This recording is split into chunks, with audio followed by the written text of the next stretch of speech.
And hello, everybody. Happy Saturday.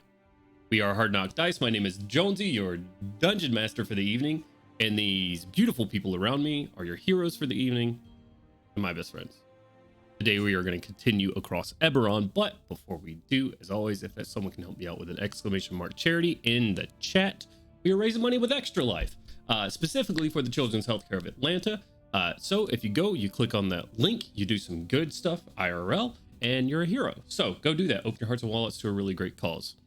I will do it myself. Oh, thank you, Brittany. So, any other announcements? As you can see, we have a couple of people out this session. So Ganowin and Azur have IRL stuff that have happened, so that's okay. We will persevere. We will make it through. So the players are very, very safe, and I did not do such a horrible thing as to kill them off screen. Never be afraid to kill your players. Never be afraid to kill your players when they really call your deserve player it. 3 a.m. Hey, make a death saving roll. I'm outside of your player window. Characters, right? Yeah. And they just see a laser appear on their chest. All right. That was terrible timing to take a sip of that coffee. Anyways, so no other announcements? We're all good? We're all set? Is your promotion with your pin shop still going on? Yeah, till the end of March. The end of March. Spellbound Art Shop. Brittany will spam that link in chat here momentarily. Go buy some pins. They're dope. Yeah. Okay. Buy some stickers while you're there too if you want to. They're not on sale, but they're cute anyway. Hell yeah. The stickers you should be able to see. Actually, if you see my guitar case right here, those are all of Brittany's stickers. Well, not that big one in the middle here. Let me cover that one up. There you go. All of those are Brittany stickers. They're really cool though. So go buy those. Okay. Well, if we don't have anything else, then last we left off, our heroes saved Aether. They fought Ygil and his Bone Knights and his armies of undead, and they came out victorious. Had some costs. The city suffered its losses. Shining Vanguard suffered its losses, losing Artyom and somehow Milo as well. Artyom was felled by Ygil's scythe. Milo, when felled by Ygil, was no longer in his armor when Kaushik tried to heal him. We're going to pick back up now, Shining Vanguard, after this bittersweet victory. Gorm has finally sated his vengeance. Ygil's name magically struck from the Tome of Judgments. What's the word for it? I forget the actual name you gave it. Book of Grudges. Book of Grudges. Yeah, there we go. Book of Grudges. Thank you. Sorry, Book of Grudges. If you don't say it in the accent, it's not the right.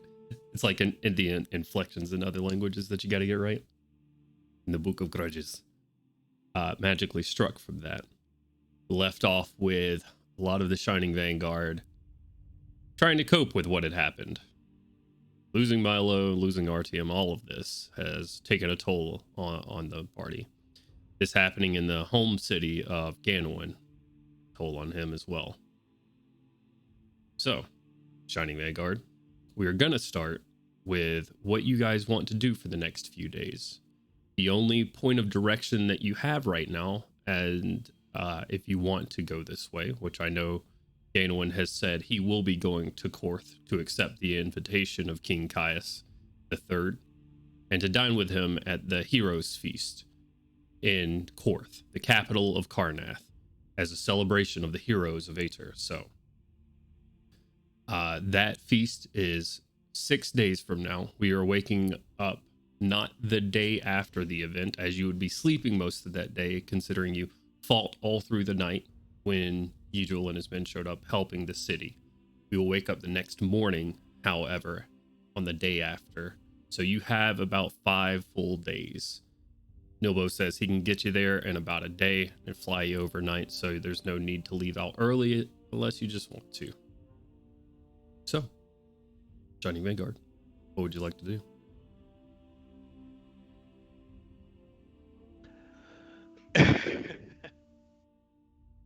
I'm turning it over to y'all. Oh man. Well, this is the morning after, or the morning after that. The morning after the morning after. Morning after the morning after. Okay. Correct. Because you remember the first night, or the night of the incursion, you guys fought all the way until dawn. So you guys were resting, recovering, and repairing that first day. Right. So we wake up on the dawn of the next. Erish has prepared everybody here a large meal. Seems like he is trying to keep himself occupied, and he has done the most for this breakfast. He has everything that you can think of, plus some. Drinks, pancakes, breakfast cakes, sausages, eggs. Yeah. There is a spread. All right.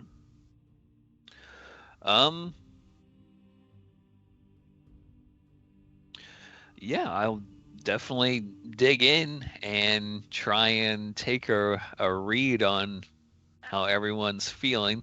I assume not great, since there were some losses and a lot of people are dead, but I know that could be different for different folks. Some of them missing body parts. Oh yes, Kaushik lost a hand for those also that weren't here. Just lost it. She couldn't find it again. I'll find it eventually. It's somewhere in the bag. Oh, and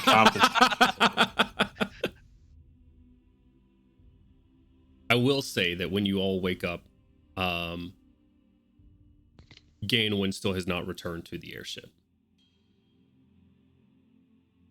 He wasn't here all of yesterday. He's not here today. Well, I will say, since you're going to be there at breakfast, you'll probably see Crowley, the early riser, there, already sipping on tea. So what's the deal with the mask? I mean, is that like you like scarred up, or? Absolutely horribly scarred up. Okay. I didn't know if it was a more showmanship kind of thing. That too. I mean, sure. Thank you for asking. So you fellas like a mercenary squad, right? Just PRs, just do-gooders.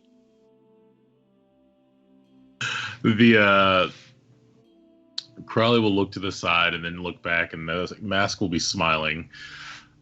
Something like that. We are generally interested in the well-being of this continent. It started off small and worked its way to larger matters. As you can see, we've ended up on a rather large matter with Yidril. Hello. That's the Cyberpunk campaign coming up, guys. Calm down, Mop. It's okay. Yes. Sorry about that. There are still matters that require our business. Perhaps even more serious than the Yidril. Well, I mean, looking at all this stuff, you guys look like you get paid pretty well then, right? We've been rewarded here and there for our actions. I'm broke. Has a look on her face like, oh, honey, no. Some of us are a little bit more financially worried than others. Kaushik, you have the sum of nearly 40,000 gold inside of the bag of holding right now. Okay. All right. Just making sure things aren't being forgotten. I mean, we got money, but we don't get paid. And they're on an airship that doesn't seem to have anybody else on it but them, and a pilot that listens to them, and a butler? Question mark. Don't you ever call him a butler again. That's what he would appear to be. Butler. He's a What's homie. wrong? What's wrong with the butler? Alfred's a butler. Yeah. He's the best homie. The best homie. Okay, so I mean, you just don't want to say then. You guys get paid. I mean, how much are you guys getting for this kind of thing? You just doing it out of the goodness of your heart, or you got It was context? I mean, personal seem to be vendetta. personal. Okay, all right, yeah, that makes sense. The majority of the things that we find ourselves doing, we're not contracted for. If that's what you're wondering. Right, I get you. Daddy issues, all that stuff. Yeah, I got it for you. And then you know, killed your family. I'm glad you took his head. That was a good, clean head. So what's the next job? What are you guys doing? Well, first I'm very interested in going to Quoth and seeing the king. And then from there, back to business. Do you know of the Plane of Madness? Yeah, sure. Essentially, how long would it be now? It was within a year's time when we started this off. Right, so you're looking a at few months' time. I think at this point 8.5 to 9 months away, maybe. Yeah. Within a bit over half a year's time, the Plane of Madness will potentially take over the entire continent of Corvair, and we have to figure out how to stop that from happening. So I think that'll be next on the agenda. Oh, all right. We need Milo. Any leads? Yeah, what happened to him? He kind of disappeared. This would be something where I guess, you're all going to want to look into. I have no idea. Regarding that, I wish to speak to you later, Koshik. I might have an idea to at least find him. If not, it could be therapeutic. Wonderful, yes, absolutely. But we will need privacy. And you must, we'll speak on it a little bit later. I have other business to attend to. Right. Koshik is a little taken aback by the fact that Crowley would put anything as a priority over getting our friend back, potentially, but she's not gonna vocalize that to him. Just no. Bold assumption.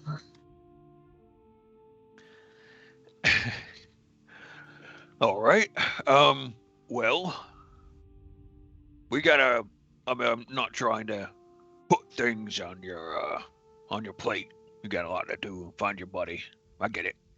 What do you want to do with that staff?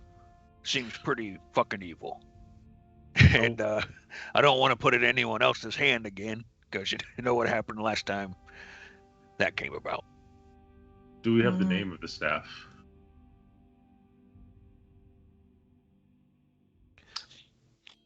Some research might need to go into discovering exactly what the staff is, and then we can properly dispose of it once it is learned. I'm very keen on making sure that there's what happened yesterday does not happen ever again. Yeah. I mean, probably need to do some research on it, but I took it by the university yesterday, and they didn't really know too much about it. They couldn't figure out a way to get rid of it, so I got it. I'll reach out to scholars at Sharn University through my own contacts, and we'll see if we can discover more. DM, I have a question. Yeah. Sorry for interrupting. Did Milo end up vocalizing to us about Artyom's soul going into the staff, or it seeming like that? Was you it guys Milo? did figure that out. Okay. The core party did, yes. Okay. So Koshik will. We do have reason to believe, though, that Artyom's soul was reaped by that scythe. So, if nothing else, we need to figure out exactly how that happened and how to get him back from that. Do you think you can? I hope we can. I don't know for sure, but I know that we couldn't do it without the staff, without the scythe. So. It could be as simple as simply touching him with the scythe again. We don't know until we discover more about the scythe, as Koshik says.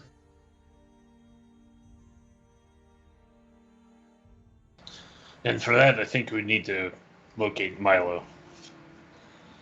Research and development's kind of his thing. Indeed. Crowley will stand up. Koshik, in 2 hours' time, I will see you, and we will begin looking for Milo. Right. And he'll just whisk away. Okay. Back to his room, specifically. Sure. Whisk like an egg. Whisk like an egg, baby. Scramble. Okay. We have Artem's body with us, right? If you guys wanted to retrieve it from Nighthold, no one would stop you from that. You guys could have it on the ship as well. And so what? You guys live on this ship, and so it's kind of like your base of operations, right? And none of you are goblins. So, what's the deal with that little fella? You talking about Mop? Yes.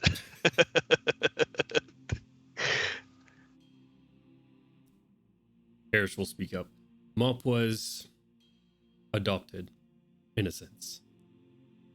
He sought refuge on the ship one day, and crazily enough, we were the safest place for him. As you see Mop sneak a hand up onto the table and brings down a steak knife from the table. Harris does not seem to notice at this very moment. I smiled because I thought it was going to be a muffin or a piece of bacon, but then it was a steak. So Dakad, old and oblivious as he is, does not notice either. Yeah. Yep, I think it would be probably Koshik to notice out of this group that's around the table Let me right roll. now. Hold on. Harris has a fairly high. Dakad, I would 17 total. Did I see it? Oh, let me roll for Mop real quick. Okay. Yes, you would. Mop. You see, as you say this, Erish bringing up his right hand. I rolled very low for Mop, and Mop is attached to the steak knife. And he just sort of gives him the side eye, and he drops from it and puts it back on the table. The past weeks have been a blessing. Dakad, can I get you to roll a persuasion check for me, please? A persuasion check? Yes. Okay. Oh, fucking hey, awesome. Natural 20 for whatever that is. That's 20. Okay. Total is 21. Right. Erish does look at you, since Crowley's kind of gotten up to go prepare for things up in his room, looks at you, Koshik, and Gorm, and says there are some things that would need to be spoken about when the group does get together. Probably best when everyone is back together.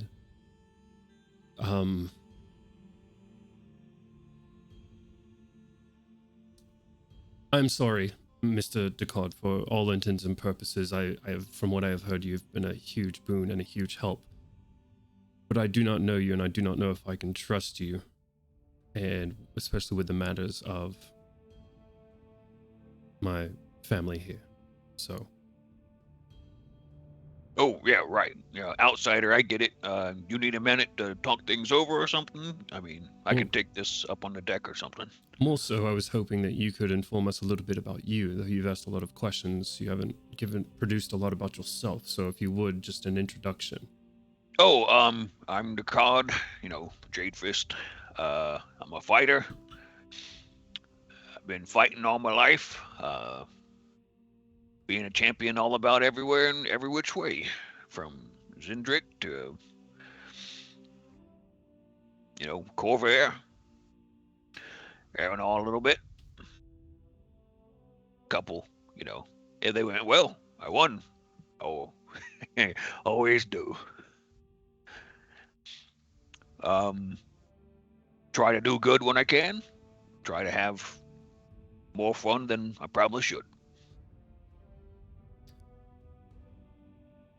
Sounds like we were most benefited from you having on our side. Yeah. This place could have been a lot worse, I guess. I didn't expect this from a trip to a snowy area or anything like that. I mean, I just expected to sit by a fire, drink some wine, enjoy myself a little bit, have a good fight. Kasha, can I have you make a perception check, please?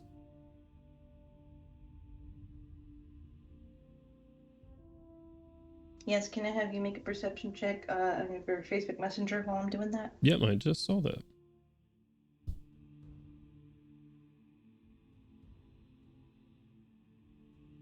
$19 total.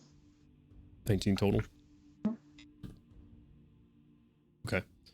Yes to that other stuff. If you want to go ahead and verbalize that for the stream, that's fine. Okay.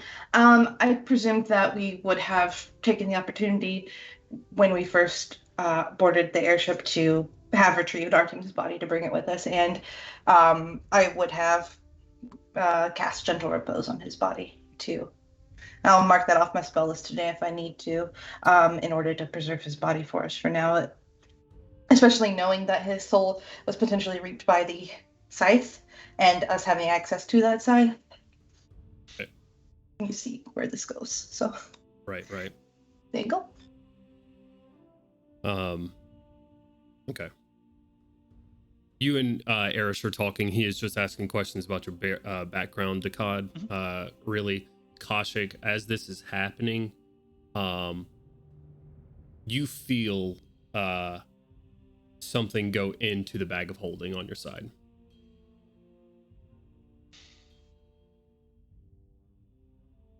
Okay. I'm gonna look down at it. Yeah, no, you did. Do I see it? Something has gone into the bag of holding. You just see the flap move a little bit, and it disappears. The way the bag of holding works, you have to be like thinking about the thing that went into it in order to retrieve it, right? Yeah. Okay, well, worth a shot. I'm just gonna immediately stick my hand into it and see if I can grab whatever just went in. And my thought is whatever just went in. I don't know what the fuck it was, but we're gonna give it a shot. Give me an athletics check. Oh God. Hold on, let me see real quick. Jesus, there goes the dice. Athy. How about an acrobatics? I only got one hand. Oh God. Yep, athletics check. 18. 18. Yeah. Very nice. Okay. You grab something cold and metal at first, and you go to bring it out.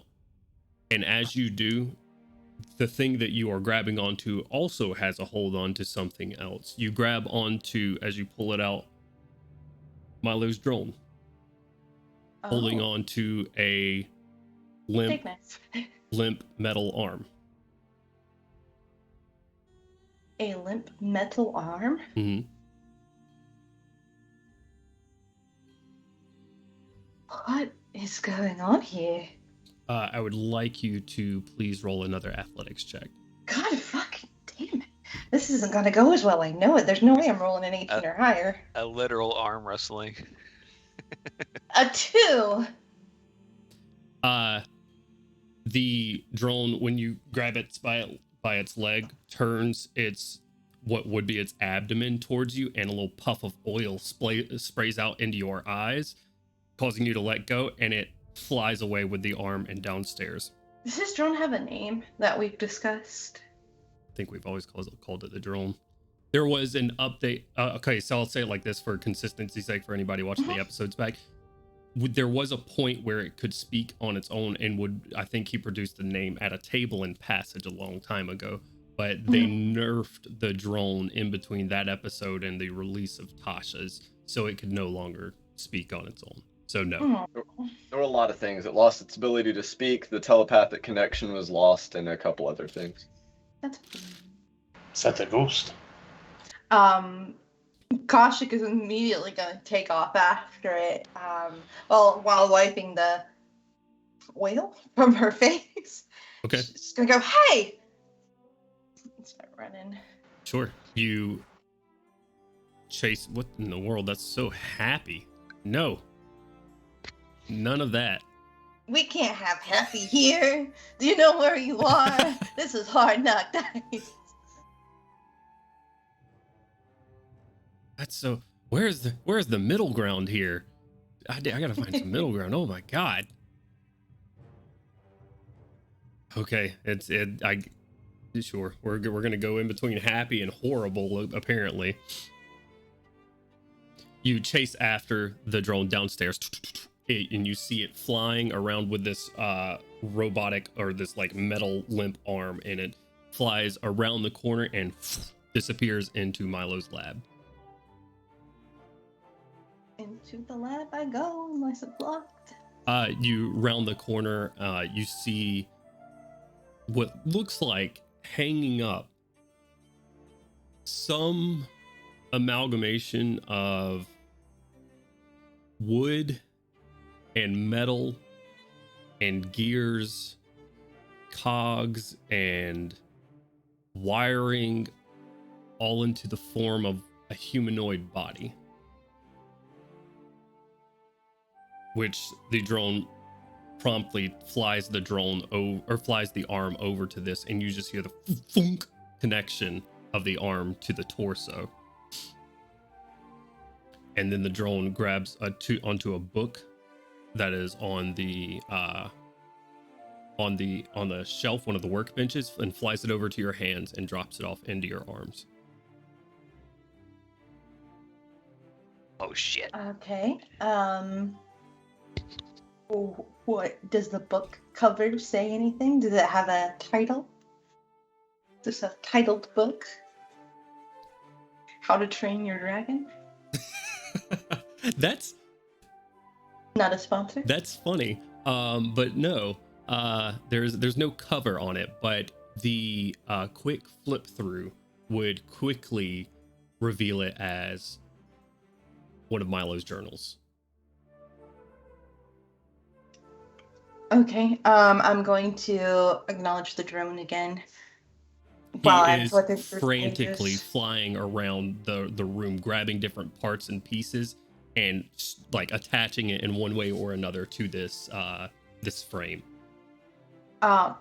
First I'm quickly flipping through the pages, and I'm just gonna be like, hey, what am I looking for here? Flies over to you, brings out a little cloth and wipes your face off from the leftover oil, throws it down. Flies above the pages and takes all four legs to quickly turn the pages all the way to the back. And I will read. It says, what do I read? In the back, bolted and like blocked out away from everything else, it says activation code Shining Dragon. You will see once the drone turns to that page, flies over to the skeletal, like the skeleton of this thing, sort of stands up. It is usually a quadruped, stands up on its two hind legs, revealing its power source. Takes one arm, gives you a salute, and takes its power core out and puts it into the being, and just falls down limp. No! Oh! Buddy. Oh, wait, no. We gotta go for nostalgia's effect. Oh. That's like this. Buddy.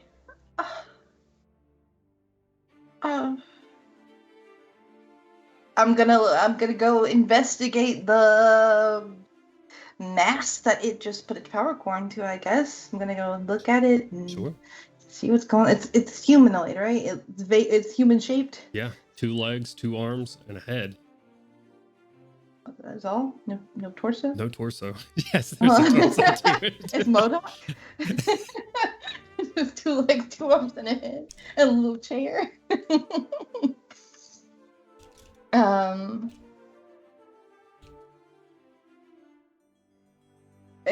Can I roll like an investigation to see if there are any switches to flip, or is Kaushik putting together that like activation code Shining Dragon means activation code Shining Dragon? I think Kaushik, this looks like a A-B solution right here. Okay, so Kaushik is gonna kind of like straighten herself up after like just kind of like looking at it and Shining Dragon?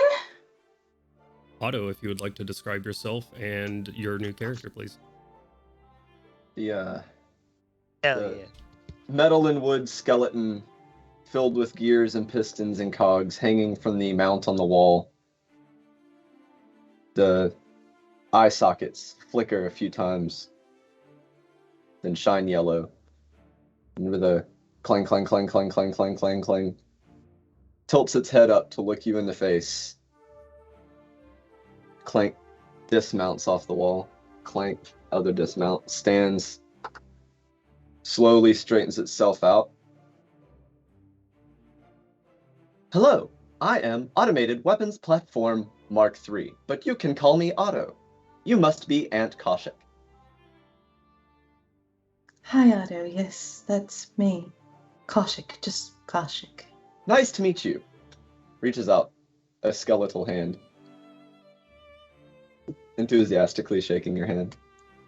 Do you happen to know what happened to Milo? No, my knowledge is limited at the moment. Where are we? Okay. We're on the airship. Ah, Do you know of the airship? I know of it, yes. Perfect. Do you know Stands there unmoving. our companions? Gorham, Crowley, Degard. Yes, Gandalf? Uncle Gandalin, Uncle Gorham. I am not aware of Takad, though. Erish, Mop, Uncle Erish, yes, and Little Mop. Little Mop. Right. I guess it's time for you to come meet them. Do you Excellent. know, before we go, your purpose? That is a complex question, with an equally complex answer. Shall we sit down for a couple of hours and discuss it?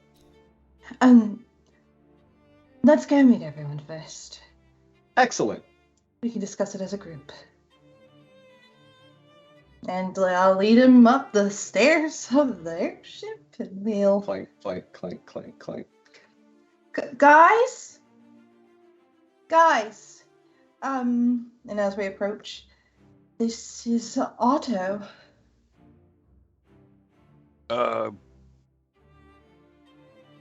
Hey. It's just kind of looking around. Kind of looking in between everyone. Is this a new guy? I believe... I think Dakad would look at everybody else here, or at least Erish, who is looking very, very confused right now. It seems Milo left instructions for the drone to build Otto in his... What is it called when somebody's not present? In his absence. And the drone put its power core into Otto, and so no drone, but Otto. Otto Hello. knows of us all. I presume that is because Milo imbued him with this knowledge. Yes, I've been programmed with many of his memories. Oh. Hello. Okay. So this is Otto. I am Automated Battle Platform Mark III. But you can call me Otto, because that is a long and cumbersome name. What happened to the first two? One is presumably somewhere on this ship, and kind of upwards inflection looks at Koshik. The first Mark was destroyed in combat. All right. Oh, is Mark II the armor? Perhaps? Yeah, Mark II is the black dragon armor. Okay. Armor, his armor, yeah. Oh, okay. Oh, shit. So, you got like a... Is there a gnome in there? Or... No. What I am an Automated Battle Platform. Right, I mean... You know, even a lightning rail can be automated. Robot. But Robot. Are you Yeah, I a know water what forge? a golem is, or like... I mean, sure. I suppose I operate on a similar principle to a Warforged. However, I am created in a drastically different manner, as far as Milo was aware. My father was not privy to the creation methods of Warforged, specifically. Kasha, can I get you to make a quick wisdom check for me? Just Sure. wisdom. While I'm doing that, I'm just gonna say that when he calls Milo his father, Kaushik's gonna kind of like smirk, and it kind of makes her laugh thinking about Milo being a daddy. 16 plus, you said wisdom? Yeah. 16 plus 5. 5. Or wait, that's not a saving throw. Okay, yeah, 16 plus 5. Yeah. Milo's drone was destroyed in the combat with Yidril. That would just be something that you would remember. Wait, then what the hell is that? That was Milo's drone. What the hell? Erish at this point is sort of just walking around you, Otto, and investigating you. Sort of looking you up and down.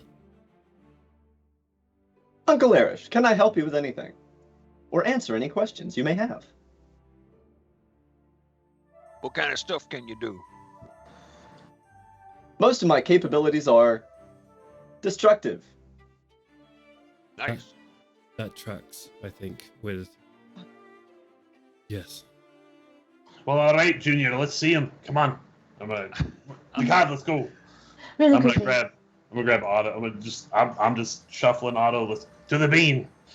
I will need access to the previous mark in order to integrate many of its parts. I am not capable of much at this time. And just kind of like punches Gorm in the chest to basically no effect. Gorm, take him to the armor.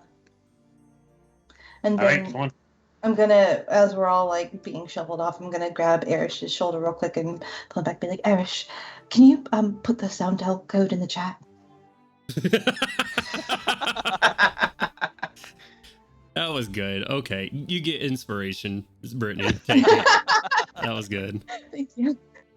I did this for Otto. He's been begging for music. My Skype chat hasn't been updated until I just clicked on it. That's interesting.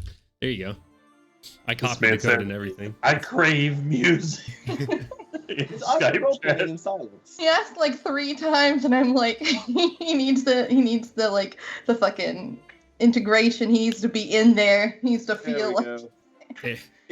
Eris looks at you and says, "I will put something lighthearted and not too serious over the candles." Thank you so much. Wonderful.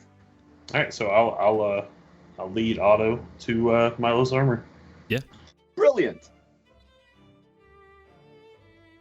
And Kaushik's still gonna be. I'm so sorry for interrupting you, but the cogs are turning in her head and mine about how the fuck the drone is here or was here after it got destroyed. Schrodinger's drone. Otto will begin disassembling the Black Dragon armor and begin the work of integrating it onto his person. While he's doing that, I would like to inspect or investigate this automated creature as he goes about doing this task, if that's okay. He will probably not react to your presence unless you engage with him first. I might poke at you a few times, like, is that trying to see if something's made out of metal or That is a silver alloy that conducts mana at a higher rate than other metals. Otto, I have a question for you. Is the central device for Otto visible? No, not at this moment. Okay.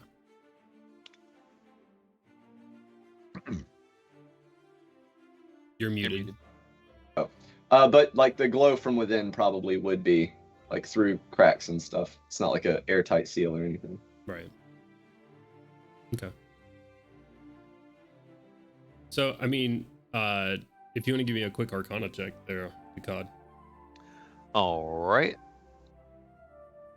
Oh shit, that was like, why is my Arcana so bad? I know it's better than that. That's the wrong character. That is a 23. 23.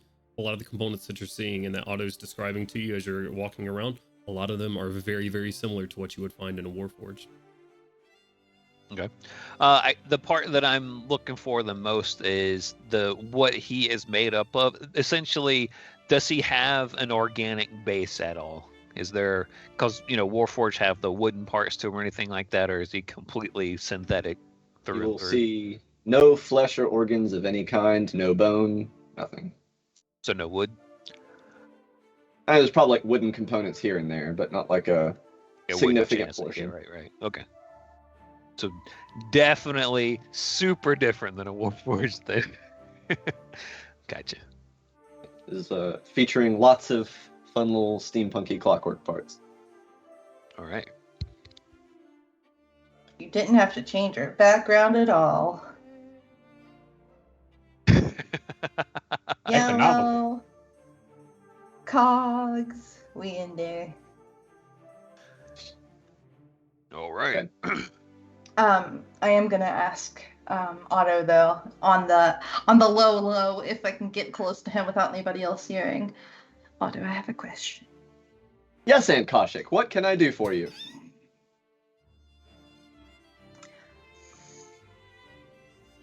Everybody probably noticed, so I'm just gonna speak confidently.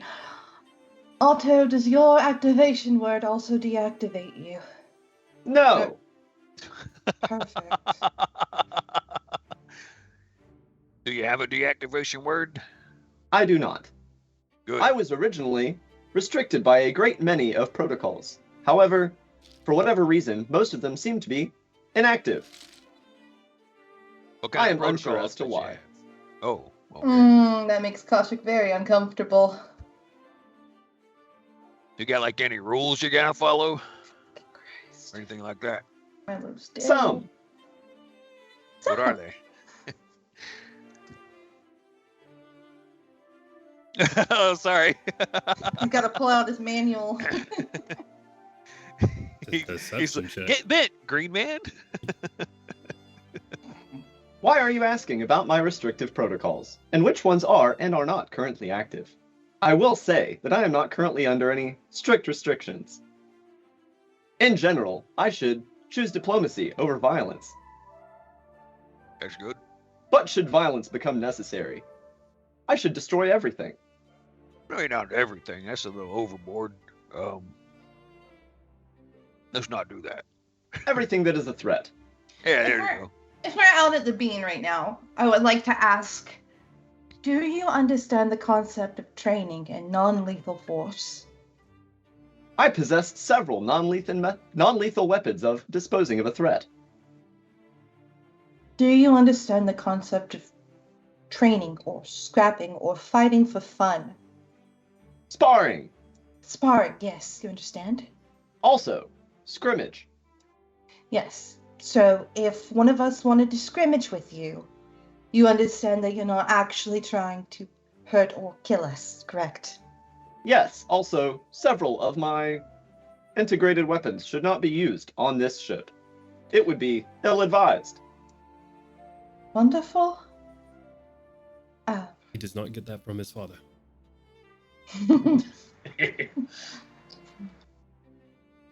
Alright, you done suiting up, lad. It's probably going to take a minute. He has to disassemble the entire Black Dragon armor, adjust it, and then apply it. Getting in and out of full plate's a long time.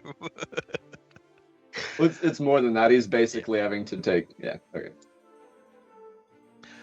So, your dad kind of just disappeared the other day. Do you maybe know of any devices he might have had that could make him just disappear?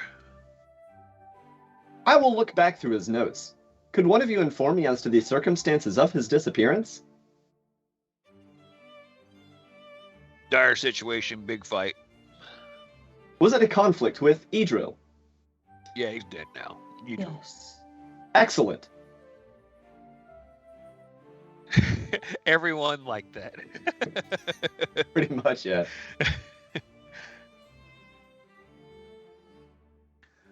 So what kind of fighter are you?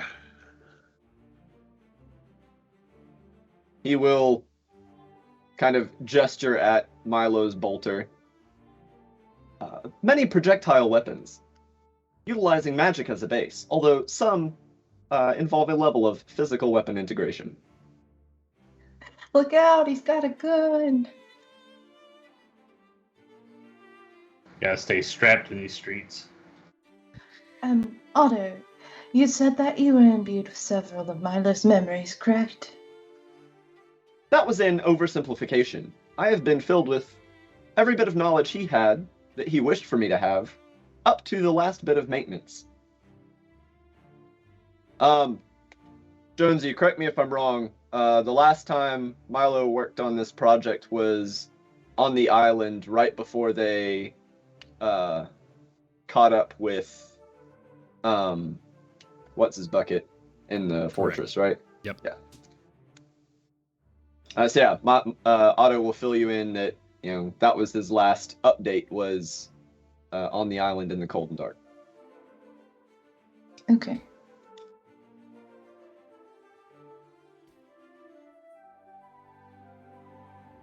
He'll be at this for probably a couple hours if y'all have other stuff y'all want to do as well. Is Crowley with us, or did Crowley go to do whatever he was doing? Crowley went to do whatever he was doing, right? Yeah. Yep. Damn. I don't know if the ruckus of Otto being brought up to the second floor at all would have taken you out, Crowley, or brought you out of your room, not taking you out. No wording. I hate to be that guy, but I would assume the ruckus is typically normal. Okay, all right. Surely. I mean, he's not wrong. There is a ruckus. All right. What is Crowley doing as we'll pan our camera over to Crowley in the room? Crowley is scouring over the notes that he has taken from Milo, and he is going over them as he has swept aside a space in his room to work, and he's drawn a chalk outline of he basically has drawn a chalk outline of you could say humanoid, like one of those, like, in front of him, and he's like pacing around studying the notes, and he seems to be very focused, like he's like casting magic here and there to try and draw. He's like, no, Milo's notes will not work for me. No, not. I must be a bit more artistic than Milo. That's the only way. Creativity. Okay. And he's kind of just mumbling to himself here and there, basically just waiting till Kolchak shows up, honestly, as he starts rummaging for materials. Gotcha. And so you said that it would take about 2 hours, right? Yes. Otto? Sorry. No. I was ballparking it, yeah. A few hours to get everything broken down and reattached. Okay, so probably around the time they start scrapping in the bean is around the time that I'll be going to convene with Crowley. So. Sure. We can fast forward time. 2 hours from now. Unless there's anything anybody else is looking to get done in that time. After getting all the... Oh, go ahead. Sorry. No, I'm good. Oh, I probably was gonna while Otto's getting everything set up, I'll just kind of like lean over to Gorham and kind of ask him, no one's explained to me the dinosaur yet. What's up with that? He's Artyom's friend. Oh, okay. That's why he's not saying much then. Gotcha. All right. I'll leave him alone. Wait. I mean, I heard. That doesn't make sense. Correct. Because dinosaurs don't talk. Right. God doesn't know that. All right. So it's just like a pet then. On an airship. From what Artyom seemed to think, he seemed kind of smart. Bill was Have we- a friend of Artyom's. Was. What happened to Bill? Artyom's dead. I was saying, what happened to Bill? Oh. Bill is right, just sitting beside Artyom's body, like squatted down, laying next to it.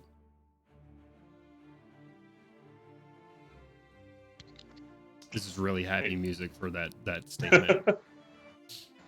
I'll tell you this though, Decad, that dinosaur can drink.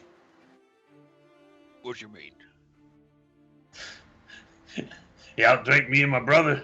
We had a drinking competition back when we first met. So the dinosaurs are drunk. I mean, that's a good companion.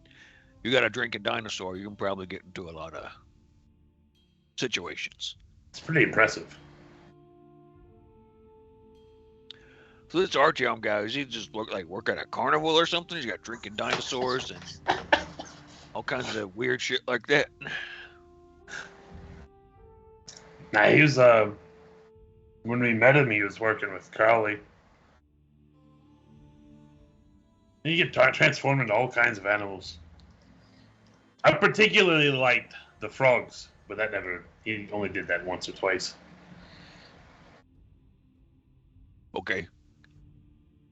Or he summoned frogs. And he's stuck inside the staff then, from what I'm gathering. His soul is stuck inside. Yeah, that's what it, that seems to be the situation. Alright. And what to do from there, I don't know. I hit things with the hammer, so it's a little bit above my, pay grade's not the right word. Yeah, don't sell It's out of yourself- our minds. Don't sell yourself short. I've seen you chop elves' heads off too with an axe. You got more skills than than you give yourself credit for. Multi-talented.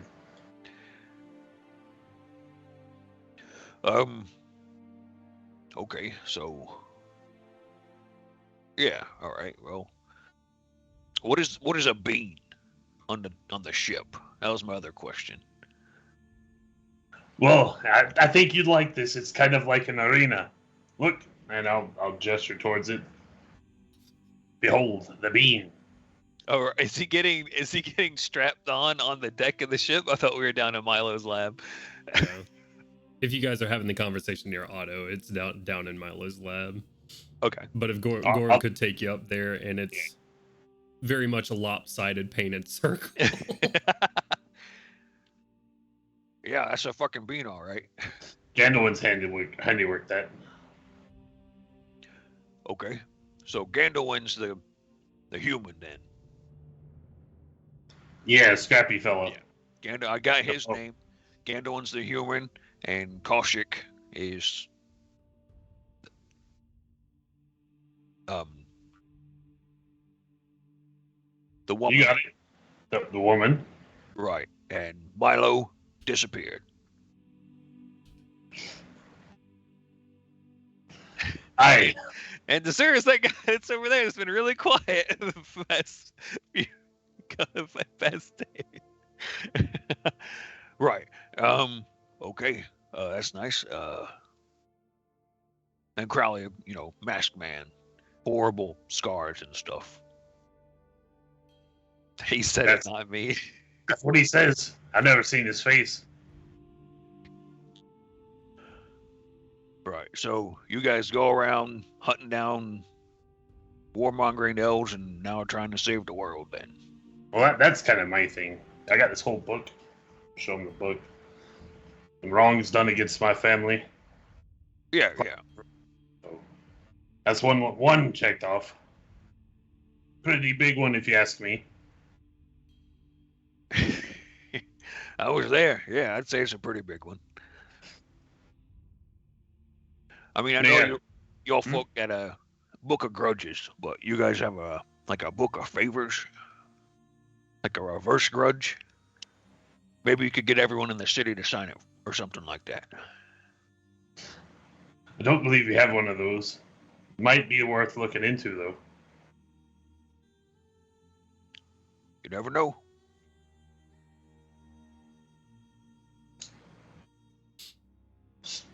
How very apt for Decad to think of a book of favors. No shit, right? So, I mean, what your guys' plans is to stop the world from ending after we scrap with some golem that your buddy made that disappeared? I'm going to be honest with you. I don't know. I hadn't planned on making it this far. I honestly didn't know if we were going to make it past yesterday. Well, the day before yesterday. So, All right. Well, I mean, who's the plans guy on your team? The leader folk, I guess, in Crowley. yes, Crowley. Yeah, everyone helps. But he ain't here. Probably sneaking around somewhere. Crowley down there in the city, you know, doing the nice things, help folks out and all that stuff, I guess. God, what's your secret? You say you never lost in the arena, or you always win, rather. Just be the best. Pretty easy. You got a secret weapon you hiding somewhere? He just kind of looks at you deadpan and just raises the huge fucking jade. All right, well, what's the secret behind the jade fist? Yeah, you know, you make some deals, learn some magic, you cast a couple of spells, and you're the best. There you go. That's all it takes. But I'm not going to tell you my secrets, otherwise you might try to come after the title, and I don't want to hurt you.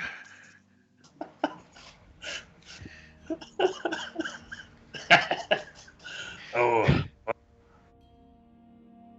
All right. Well, maybe not your secrets, but you know, what's the story behind the Jade Fist? You made some deals. You said what? Yeah. Well, you know, I mean, I'll be honest with you. Usually, if I'm going to go into this kind of stuff, it's going to be a lot later in the night with a lot more ale. So, oh, we got a couple hours. There's ale to spare down here. Okay. Let's find that dinosaur and get him to drink too. I want to see this.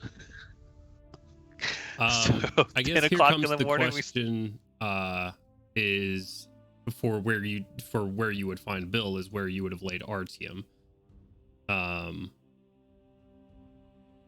I think that's up to the Shiny Vanguard here.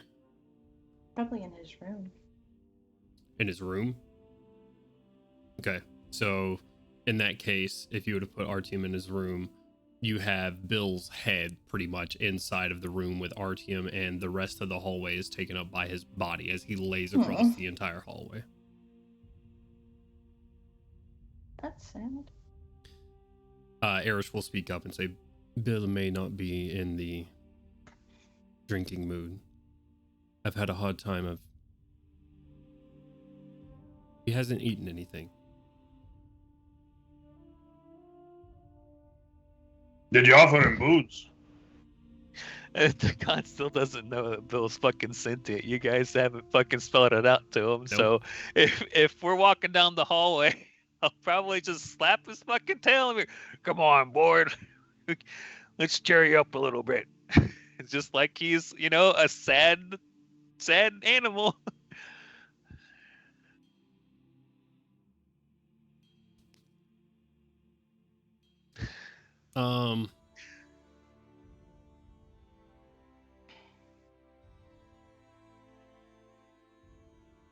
A very apathetic, deep Russian voice emanates from within the room.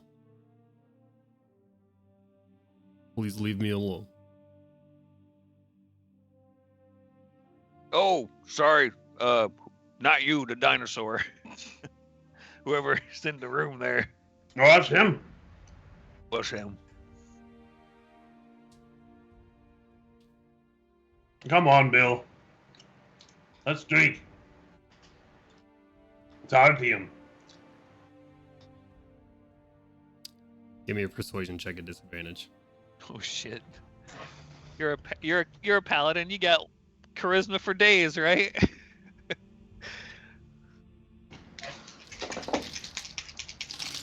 Rink a tink tink.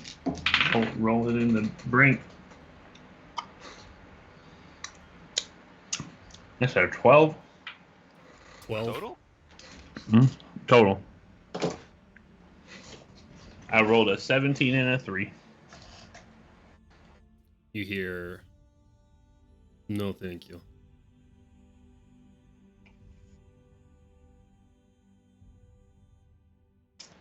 Come on, Bill. You know our team wouldn't like to see you like this.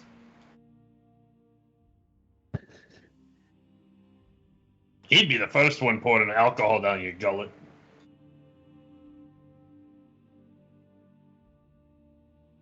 Just sort of like big dinosaur inhale and exhale. Sighs. All right, so the dinosaur's name's Bill, and the guy in there's named Bill. So you got like a Parasaur's head sort of cranes around and outside of the room. Please leave me the morning in peace.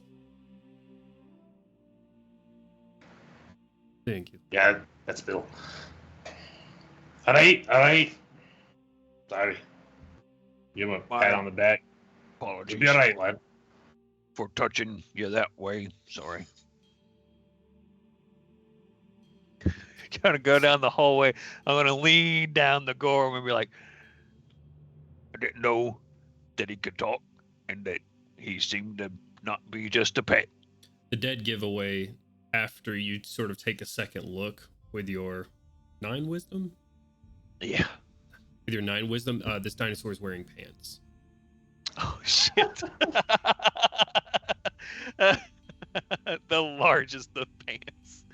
Because they have, yeah, okay. Right.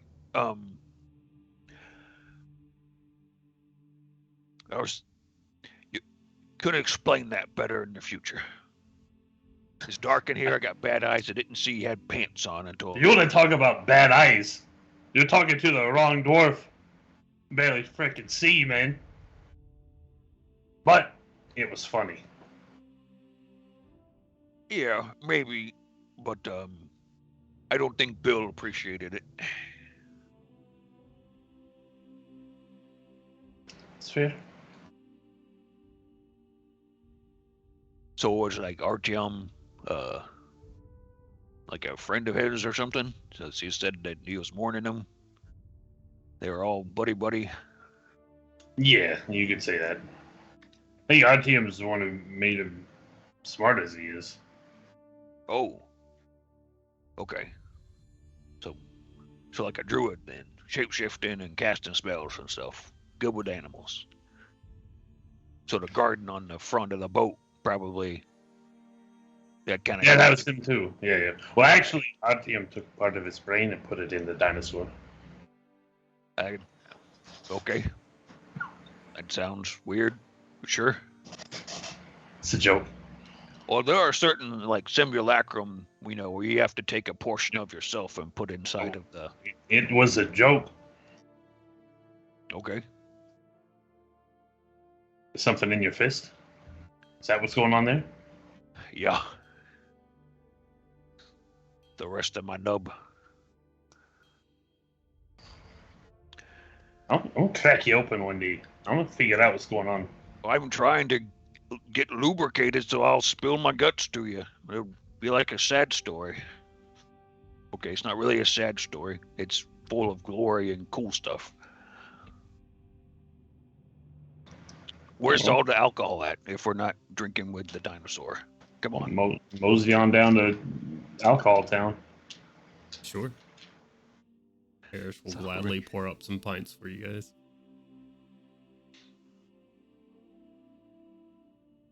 Sure. Okay. Start drinking. Drinking. Okay. So after getting a couple of drinks in, I mean, how good is that's a 2. So okay. So I had wasn't expecting you to bust out the dwarven stuff like at the very beginning of the drinking session, but okay, I mean, I guess, it was kind of a victory. Here we go.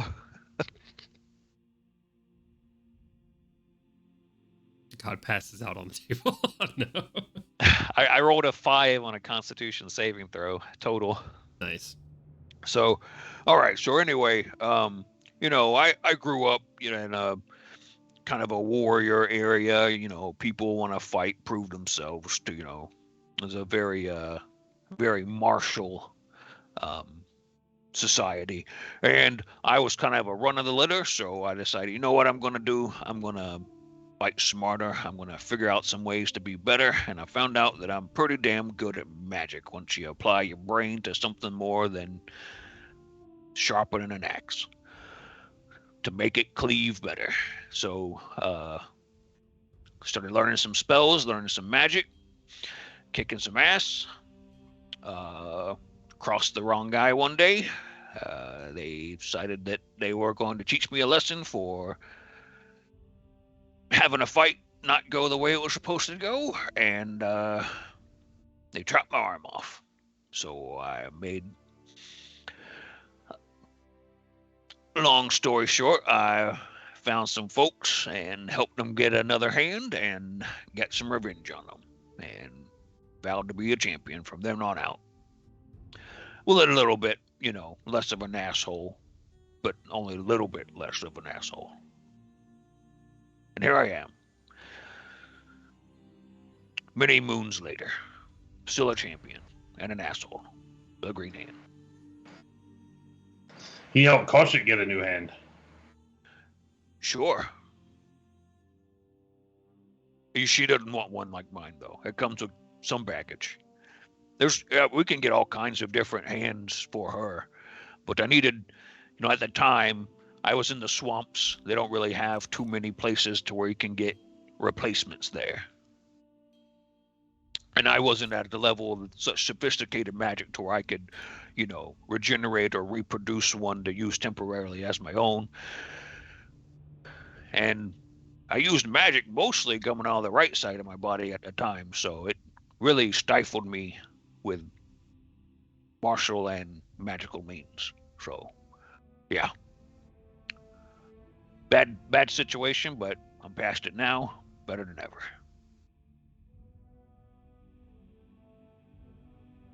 All right, then. Yup. What Well, about you? Oh, go ahead. No, y'all continue. What's your story, Hammer of Vengeance? I've heard of those things. They go through, they take care of grudges. You've been after Yidril, who killed some of your family, and you got his head. So what's the next grudge? Are you keeping with these folks, or going to go save the world? You got a grudge against Zoriat? To be honest with you, I haven't really thought about that.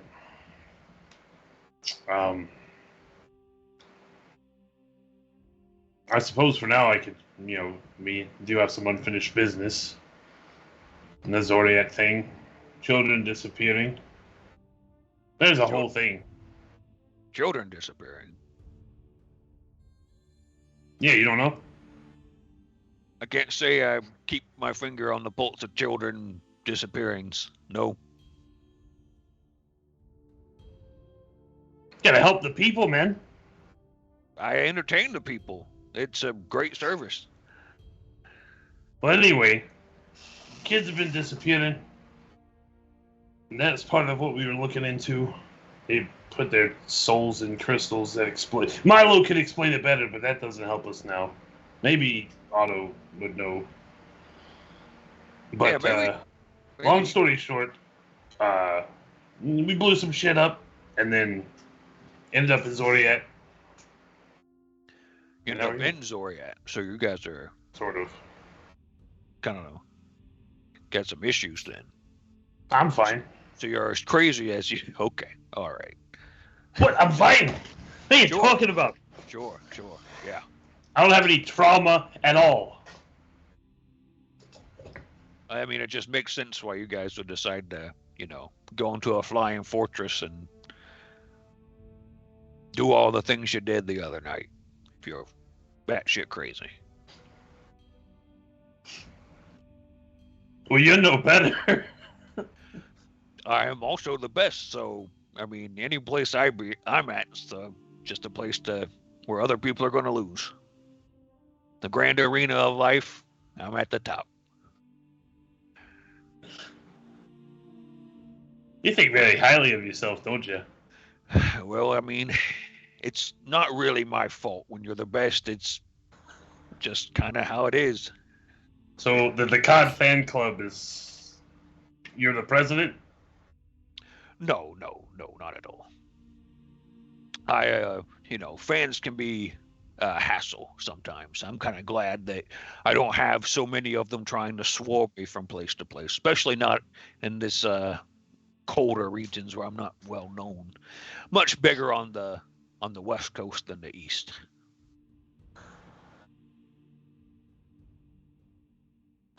Maybe we should, I don't know.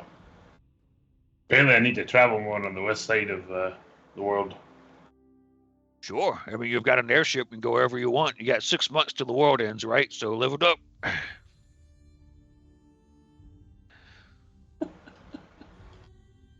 Drinks more. He's going to be fucking shit-faced by the time this robot gets ready. And as you guys continue this conversation and continue the drinking, we'll pan our camera over to Koshik walking up to Crowley's door.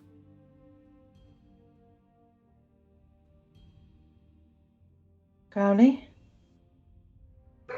Crowley will snap his fingers, and all the scrolls, all the chalk markings, everything will just fade away as an illusion takes place and looks straight and clean once again as major image covers everything.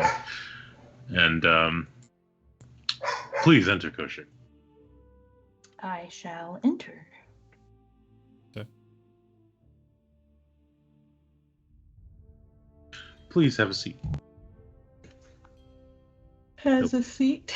So you think that you can potentially figure out where Milo is, get in touch with him, yeah? As he's pulling up the chair for Koshik, Crowley hesitates slightly. Not so much myself, but perhaps you. I happen to have a particular item that I have used before, and so has Gandalwin, that has shown us figures of our past that are dead or gone. I think you might be able to make use of this item to perhaps find Milo. The only issue, though, is that one has to be a bit obsessed or thinking very strongly of the individual, and I'm afraid you might think of others being so kind-hearted as yourself. You might be thinking of your mother, Melgrim. It's very important that you zero in on Milo. Is it the mirror? Oh, yes. I know. I'll ask him in character then. Is it the mirror? I know of the mirror, if that's what you speak of. I know you know about the mirror, but you're going to be the one going in this time, Koshik. Right. And Koshik just thinks about like all the shit that Gandalwin has told her about the mirror, and she just takes a minute. I'm sure you've had some warnings about the mirror. I'm sure this is playing over your face. It's worth it. I don't care. I'll do whatever it takes. Fine, then let's cover some things over again. The mirror may or may not work. One try or more. But it's very important that when you do start to, how shall I describe it, lose yourself. And it'll be very obvious, Koshik. You need to return. Right. You need to, I don't care how important it is. Once, neither Gandalwin nor I have ever bothered to see what happens if we lose ourselves completely to the mirror. And I don't think Gandalwin will think much of me if I allow this to happen on my watch. Fair enough. Not that he can say anything now. Pulls out mirror. Where is Gandalwin? I assume he's below. I haven't seen him all day. Oh, and while you're doing this, would you mind if I looked inside the bag folding? Yeah, of course. Just take Trades items.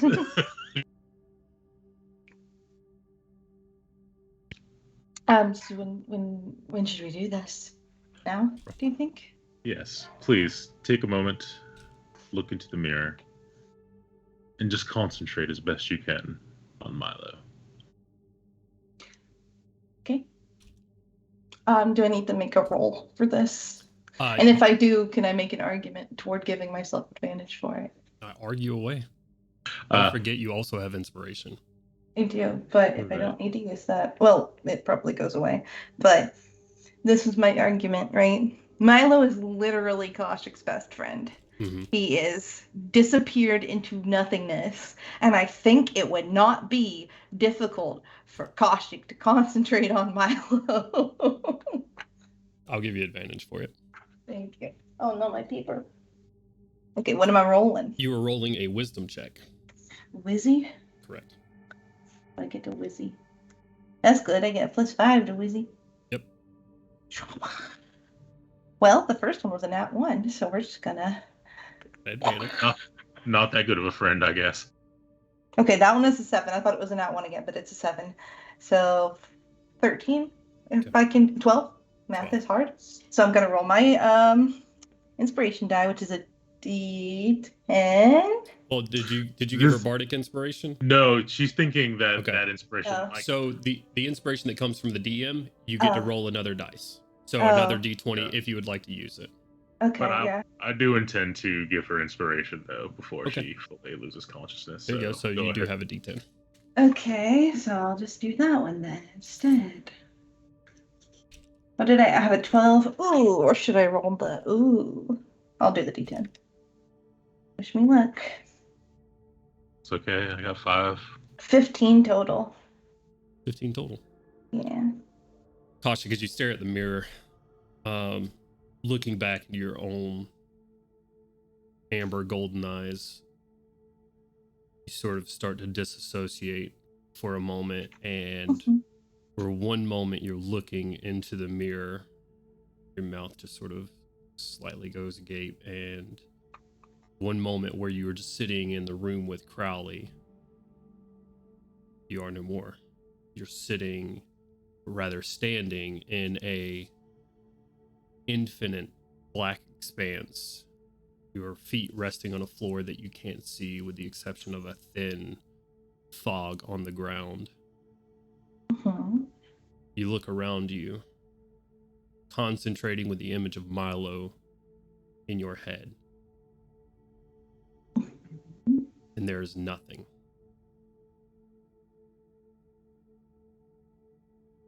There is nothing around you except for infinite darkness. I am going to call out into the void. I will scream into the void, and the void's going to scream back. Milo! Milo, Milo, Milo, Milo. And it just fades and echoes.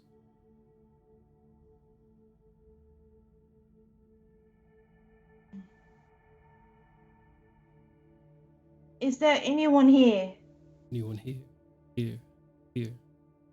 When you say that, do you think of anyone? Knowing how this mirror works.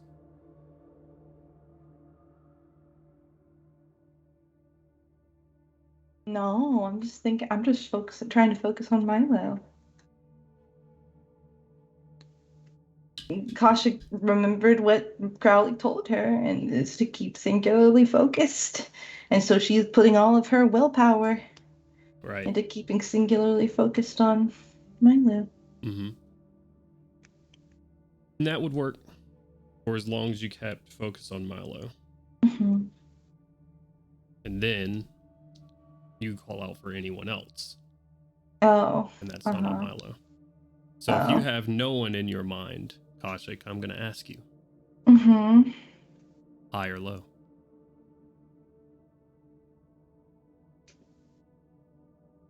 You know the answer to that question. Always high? Low. I'm just kidding. Yeah, always high. Okay. I'm contrarian. Low, please. You call out, is anyone here? Here? Here? Voice echoes out, looking around, and then looking behind you where you know you've already done a 360. You see a small little house. Is it house? Yeah. Okay. I wasn't sure if it was an H or an M. I was like, a little mouse. A little mouse. Wow. No, a small little house. Mm-hmm. Very simple. Mm-hmm. lazy trail of smoke coming from the chimney. And the infinite blackness just sort of rolls out into rolling hills around behind it, and just sort of almost populates behind it as if it's loading in. Mm-hmm. But there it sits. Knowing that, at least from what Gandalf has told her about what happened when he went to the mirror, she only has a finite amount of time to do this. She's just gonna take off towards the little house. We booking it. Okay. We boot, scoot, and boogieing. Yeah, I mean, it's easy enough. A few quick steps, you're at the door. Hello. Just knocking on the door and going in. Mm-hmm. Well, go in and somebody answers the door. I'm not gonna have to be rude. You go up and you go to knock on the door, and you look in the window and you see someone standing in front of a wood burning stove, and the smell of pancakes hits the air.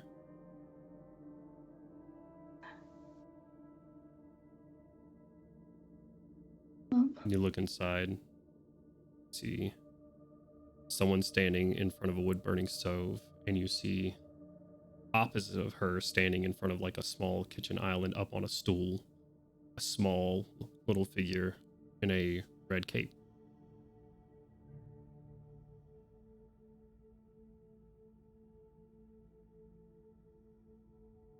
Okay, I take back what I said about not going in unless they enter the door. I'm just going in. Nobody seems to be responding to you.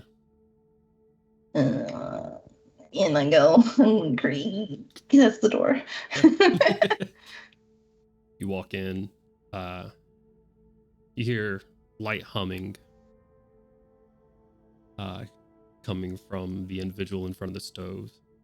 Mm-hmm. She brings around a like hot griddle and puts a couple of like small pancakes on one plate, and then takes around like a mixing bowl and fills up the griddle once more.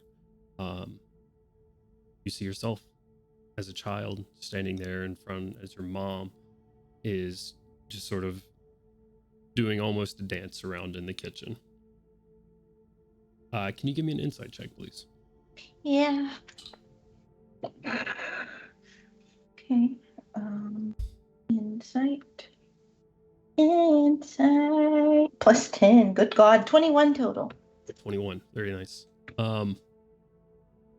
You see, as you're looking at your mom, and she's dancing around this kitchen, but her face isn't one of happiness, although she is feigning it for the little girl that sits in front of her. She's feigning it for you, but it's a look of worry. And she's moving quickly. She's not dancing around the kitchen because of some sort of mood or happiness. She is dancing to make this meal quickly for you. Outside of the window, you see a caravan pull up outside. And you see several people, sort of unidentified folks, outside of this caravan. And you see yourself hop down, run right through you, as if you're not even there. As you run, your little self runs over to the window and looks outside. You know this memory. You know what you're thinking right now. You're thinking, I want to go play. As you look outside and you see little kids outside playing around a caravan. Your mom looks at you, the real you.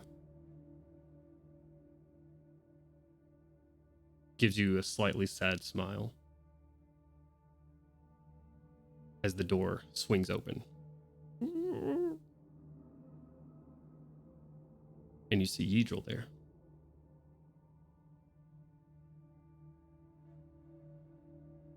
You would take her away from me. You would run away from me.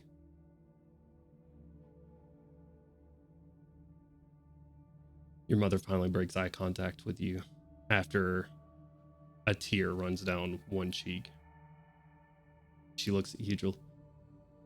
I am just trying to get her somewhere safe. Quiet! Why would you do this? He steps in, and all of a sudden, gaps in memory are starting to be bridged here. As little you turns, you see little you turn and look at this memory unfolding out in front of you. You see Yidril hold out his hand, and although he does not touch your mother, she grasps at her neck, and she's lifted off the ground. You will not take her from me. You will not take you from me. You hear yourself, your smaller self, getting upset and screaming. And then you see things around the kitchen and in the living room where you are, out of the window, start to vibrate slightly all around you, as if an earthquake is happening. You look back, you have not stopped screaming. There is still conflict going on. He still holds your mother aloft. Yidril is still screaming at her as he does, anger and just his vile nature showing on his face as he holds her suspended in the air. And that's when you look back at your smaller self and your eyes are completely black. And you are crying blood. Things start levitating in the room itself as a crack in the entire, a fracture in the entire house ripples out from your younger self and towards the other side of the wall, nearly cracking the house itself in half as everything just across the entire way. Let's see.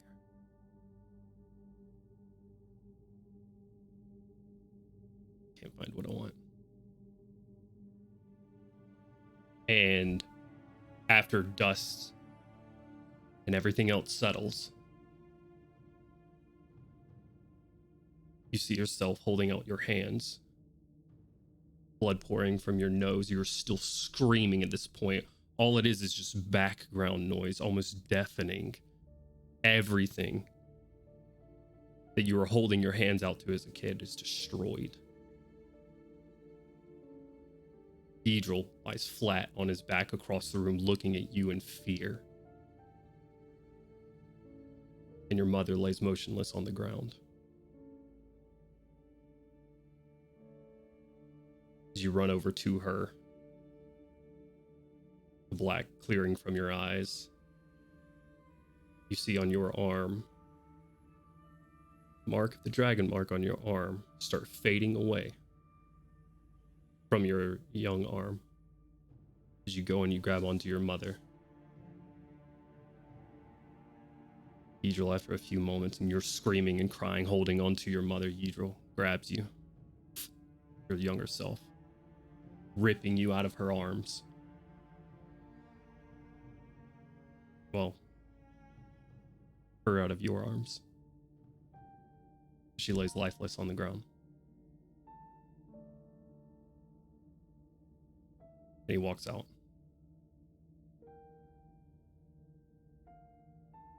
Oh.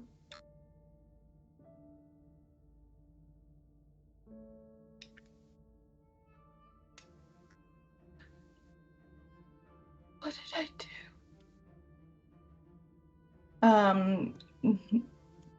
I'm going to go over to my mother's body. Mm-hmm. Can I interact with hers? I know I can't interact with little Koshik, but like, can I physically touch her? You reach out, and it's odd. It's an odd sensation when you do. It's cold. But yeah. Can I tell she's dead? Yeah.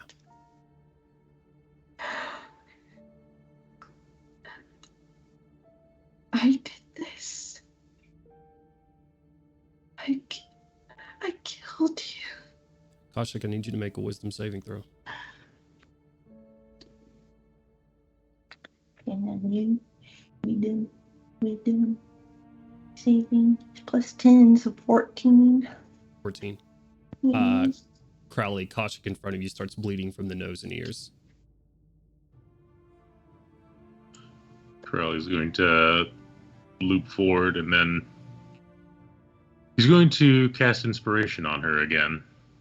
This is not something he's ever done before, but why not?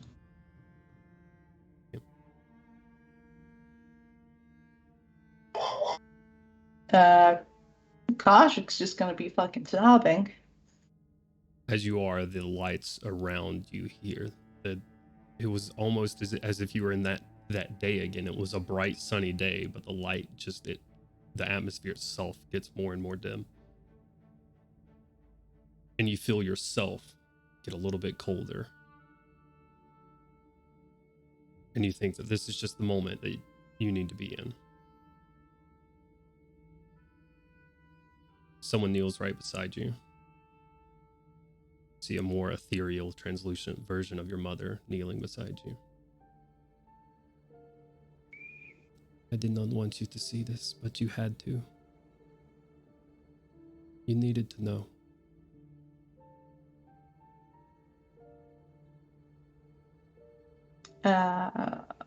Still just sobbing. I'm so sorry. I'm so sorry. I don't know what happened. I don't even know how I did that. It's okay. She goes and she tries to reach and she tries to grab you, but she doesn't touch you. Almost like a hover hand, but she goes and she like tries to bring you in, like as she thinks twice about it. I know you didn't, but you need to leave this place now. I know you did not mean anything.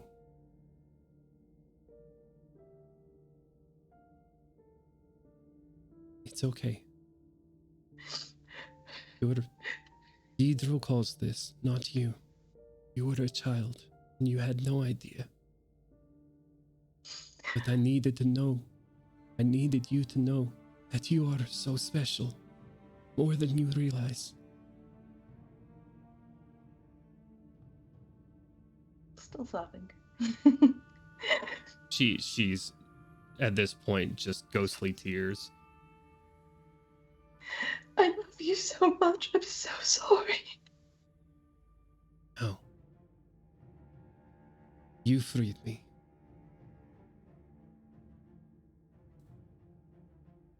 Nothing brings me more joy knowing that you can be free as well now.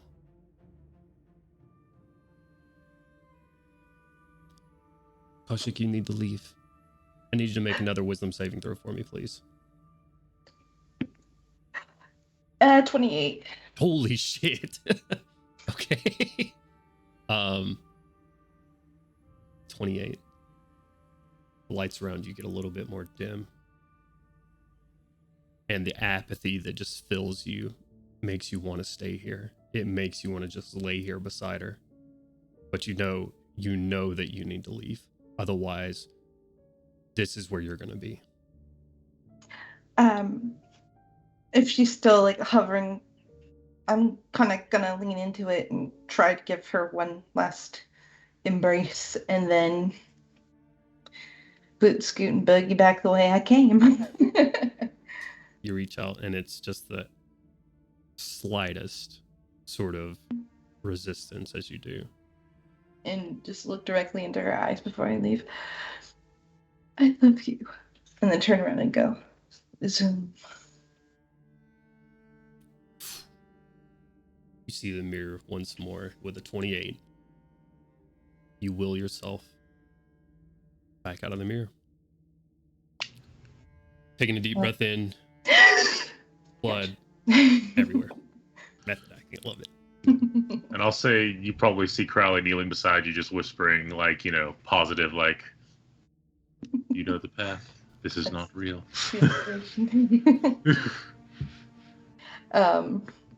So deep breath in. Immediately. Milo wasn't there. I couldn't find Milo. Produce cloth, hand it to Koshik to wipe her nose. Like, the blood out. You can keep that, dear. Milo wasn't there. I was with my mother. But not Milo. I couldn't find him. That's fine. You've already told us a lot just based on that, Koshik. That was very good. That was very brave. Thank you. Mm. Was the meeting with your mother satisfactory, at least? Starts sobbing again. Like Yes. starts laughs at the question and then just bursts into fucking tears. Does he keep patting you on the back? It's like, yes, let it all out. Sorry to have put you through that, but you're the only one who could do it. I myself only get the same person every time. Mm. Do I know about his daughter? I can't remember. I think he and I discussed his daughter at one point. He's discussed he is, a daughter. Oh, but I don't know what happened to her, so I'm not going to bring it up. You can do whatever you like. You're crying, you're distressed. After a little bit of time passes, Koshik's going to kind of continue to use the towel, whatever that he gave her, to wipe tears now instead of blood. And I guess blood. And just kind of gather herself. Is there anything else that you need from me? No, you can take some time to yourself. Koshik. Thank you very kindly for the attempt. And he's going to hand back the bag of holding. Done with it now. And as she gets up to leave, like before she walks out the door, she's going to turn back around and be like, Kylie, if Milo wasn't there, does that mean he's not dead?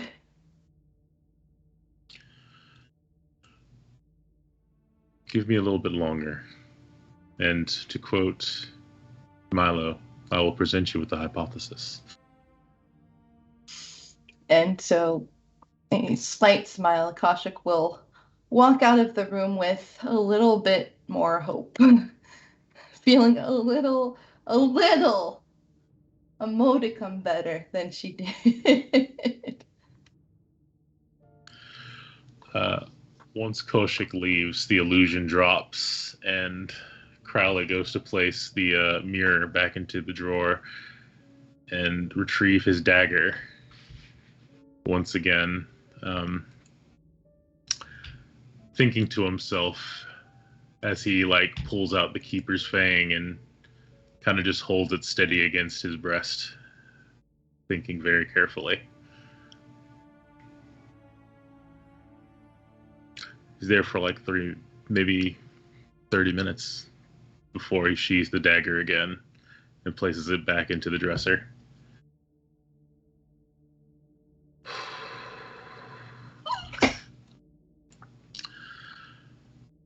About what he would have pilfered from the bag of holding, DM.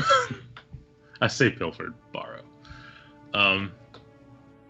There have been plenty of gems we've come across as we've journeyed across the length and breadth of Corvair. He would have taken as many rubies as he could find. Okay. Let's see.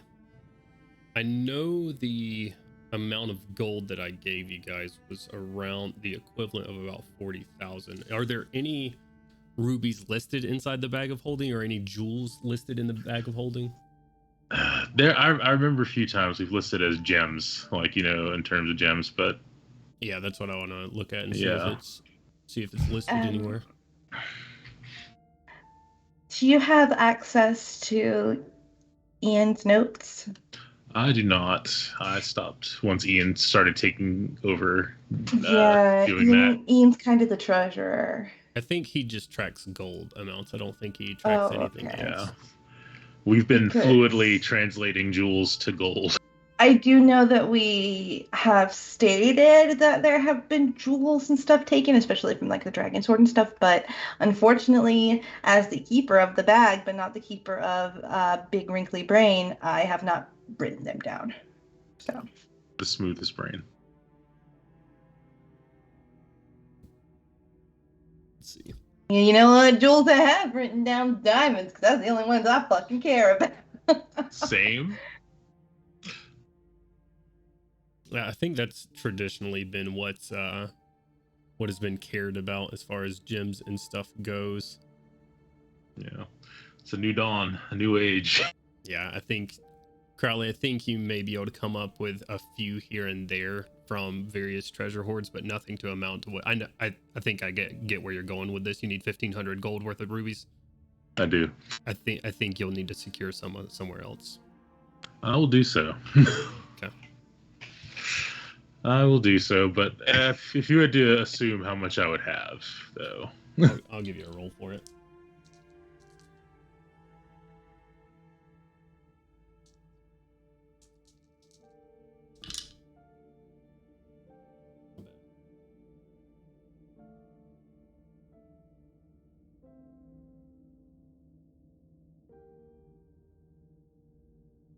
You'll have about 240 gold worth of rubies that you find. Understood. Like jewelry sized sort of things.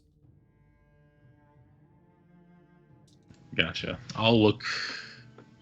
It's gonna be rough looking below, but you never know. It's gonna be absolutely terrible looking below. But in the meantime, Crowley, now that he's satisfied his curiosity with that, he's going to go and make his way toward the scythe, wherever that's being kept. It's being kept right now down below in Milo's lab. Yes, I would like to go down there. Okay. Across there. Yeah, make your way down into Milo's lab. Otto's sitting there still putting himself together at this point. Do you want to describe what Otto looks like at this point, probably a couple of hours later? Otto looks much like Milo did in his black dragon armor, except he has sanded all of the black lacquer off. So the armor at this juncture is just kind of a scratched up, unfinished iron or steel kind of look to it at the moment.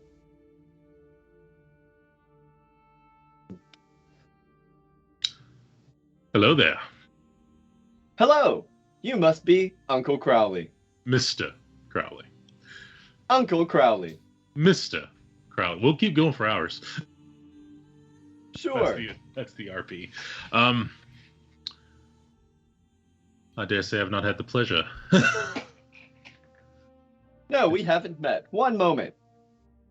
Bolts something onto his arm. He'll take the hand, shake it. Not as enthusiastically, but I guess he's being forced to limp arm up and down like a noodle. Yeah, we got a +3 strength. Strong grip. May I inquire as to where you appeared from? I was pre-constructed by my father, and there was a contingency set in place that if his armor was ever deactivated, that I would be constructed. I see. And it's quite obvious the contingency has been wrong. I assume you've met everyone else then. Not everyone. I haven't seen Uncle Artyom. Uncle Artyom you won't see unless you deign to go below. Or above. Above.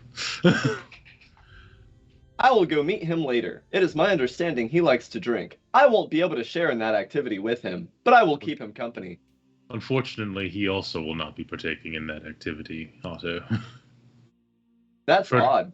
Based on the data that I have, he is unlikely to abstain. Does your data know that he is deceased? No. Well, then, a correction. How up to date are you on things that have happened with Yidril, Otto?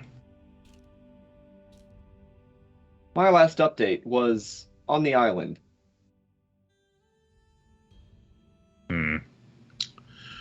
Fear not. We'll bring you up to speed, Otto. I'm sure you'll prove most beneficial to the party, as Milo would have wanted. Do you have questions of me? I will probably need an update about what all happened in wherever we are.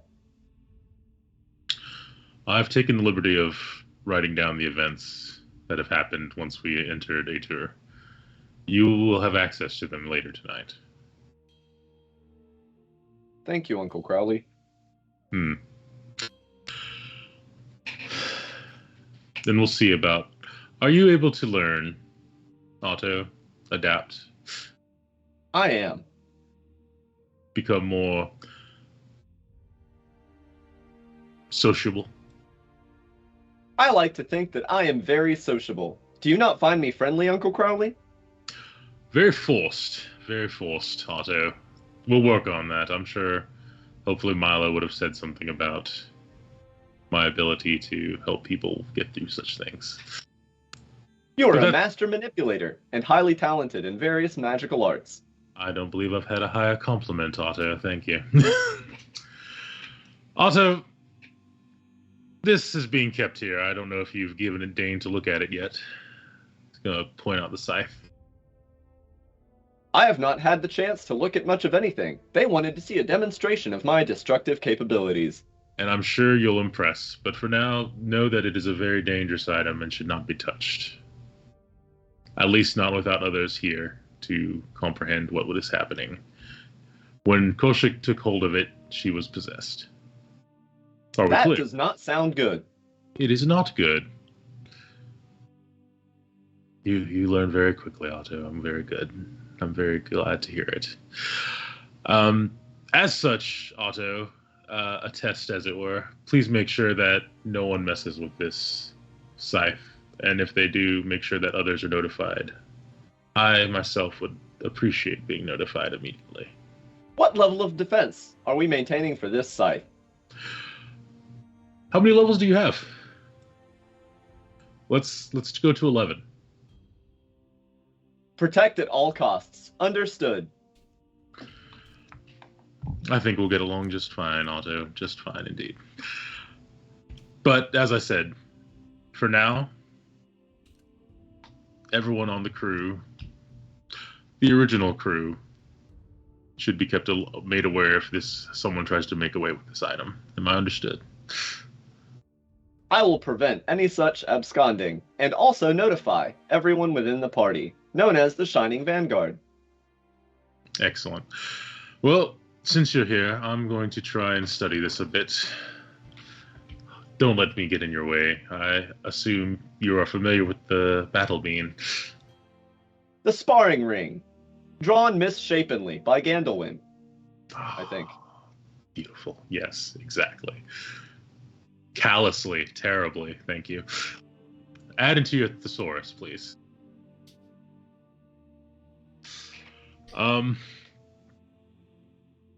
Well, who are you sparring against in the bean? I have not been made aware. I can probably guess. But anyway, please continue. I wouldn't wish to deprive the rest of the party of their entertainment. This will take only a moment, and he's going to turn back to the scythe. Okay. DM, knowing what I know, Blood of Vol, Yidril, Taking Souls, Scythe, Blood Moons, God knows what else. Gods. Question mark. I would like to cast Legend Lore. I was worried about that. I was like, I just gave them 2 levels, and I don't know what level Legend Lore is. It's fifth level Okay. spell. All right, let's So see. I could have done it. So you're Whatever. going to cast Legend Lore, which takes 10 minutes, and let's read it. And just for our audience knows, I know what it does, just so our audience knows what Legend Lore does. You name or describe a person, place, or object. The spell brings to your mind a brief summary of the significant lore about the thing that you named. The lore might consist of current tales, forgotten stories, or even secret lore that has been widely known. If the thing you named isn't of legendary importance, you gain no information. The more information you already have about the thing, the more precise and detailed the information you receive is. Okay. The information you learn is accurate, but might be couched in figurative language. For example, if you have a mysterious magic axe on hand, the spell might yield this information. Woe to the evildoer whose hand touches the axe, for the haft slices the hand of the evil ones. Okay, well that's just nonsense. I like to right there. think I know quite a little bit detail, as Crowley is very wordy, and he is going to state everything he knows. Okay, the spell does have a material component. Of 450 gold worth of materials. Yeah, I have 450 gold. I gotta double check the materials portion. Okay, it's 250 gold worth of incense and then 200 gold of ivory.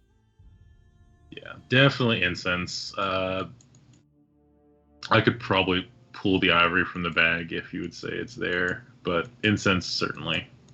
I'm a spooky guy. I gotta have incense everywhere.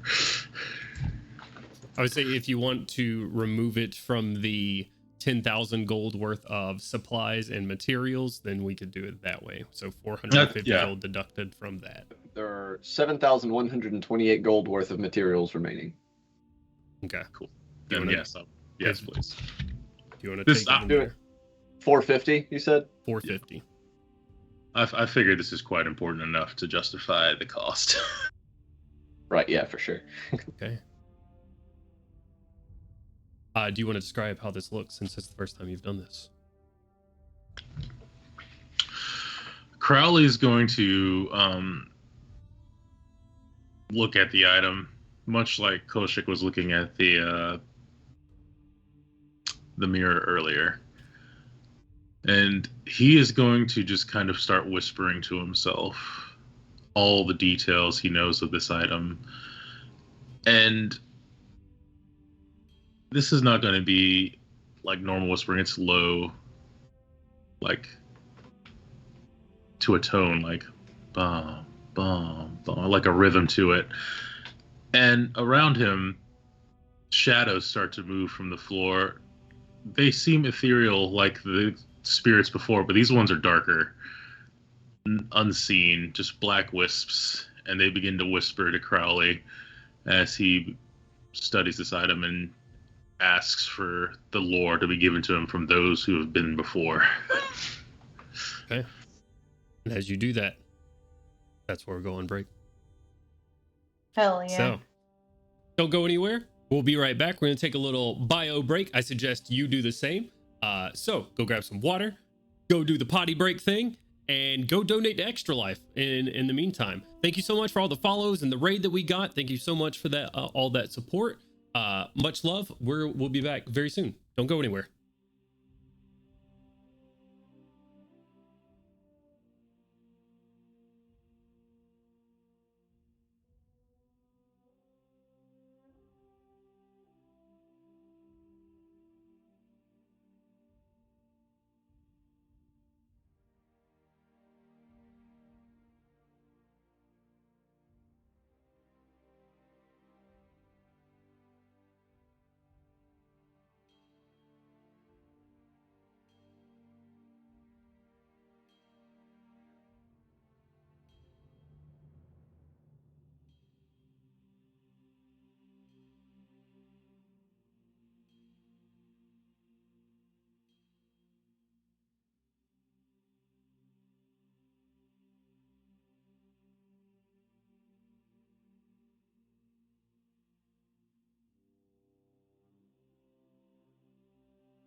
And hello, everybody.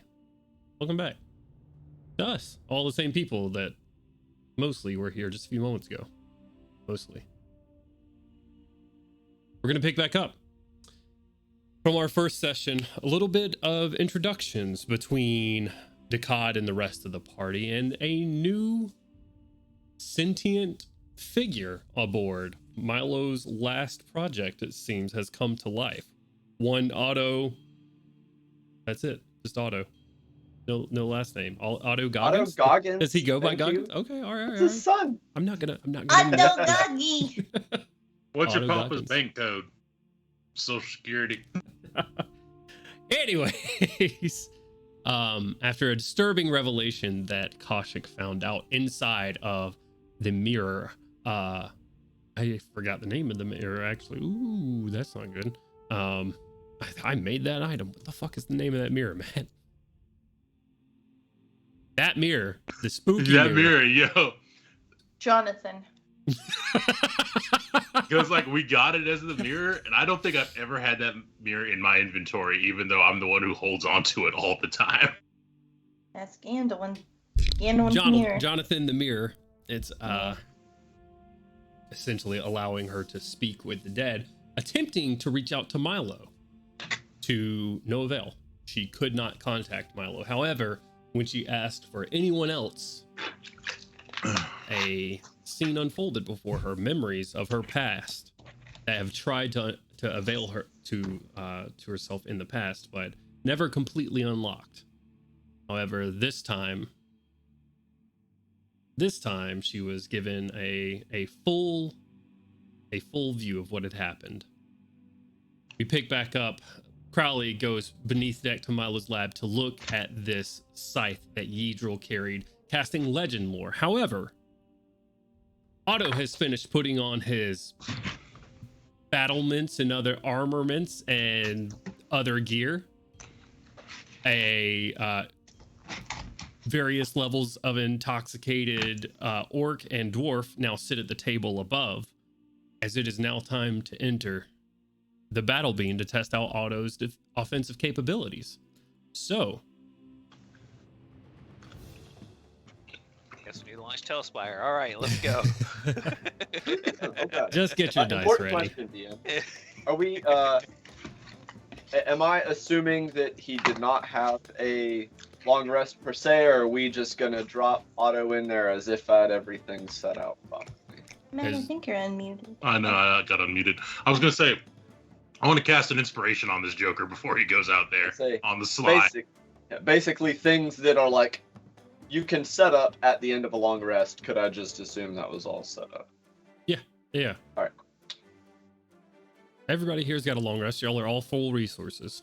So, well, mental capacity is questionable. I know Decad was getting drunk and or at least failed the con save pretty horribly. Gorham, you can decide on which level of intoxication you would like to attempt this fight.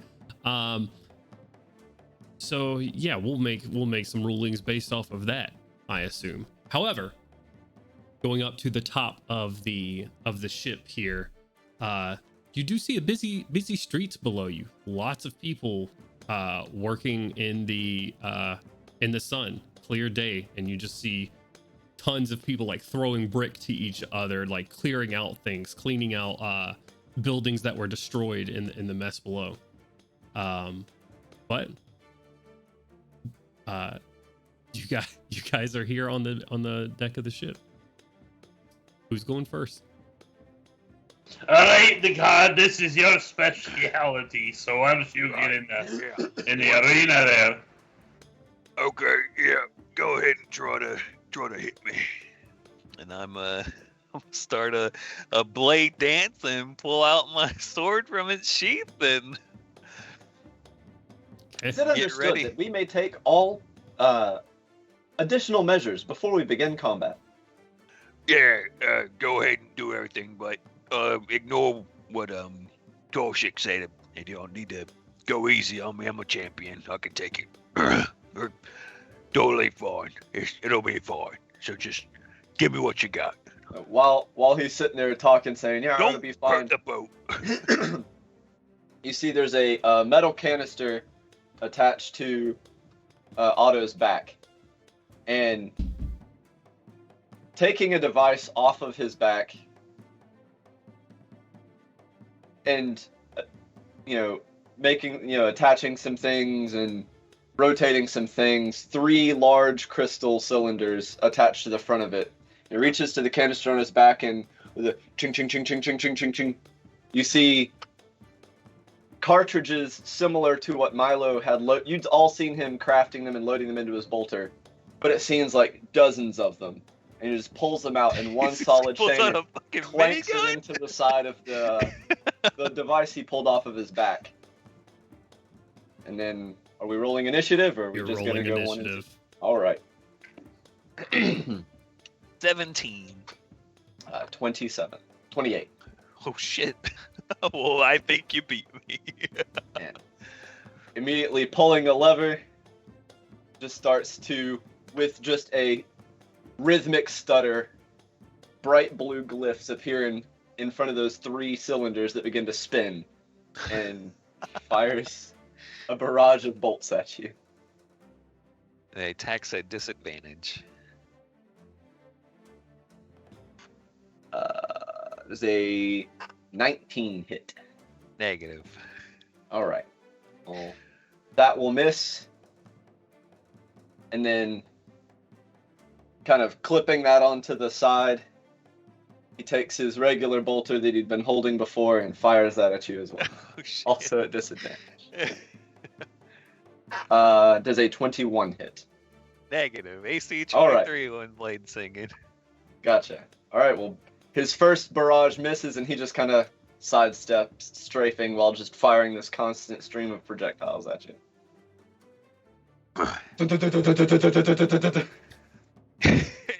The cod's just gonna, oh shit, that's a lot at the same time.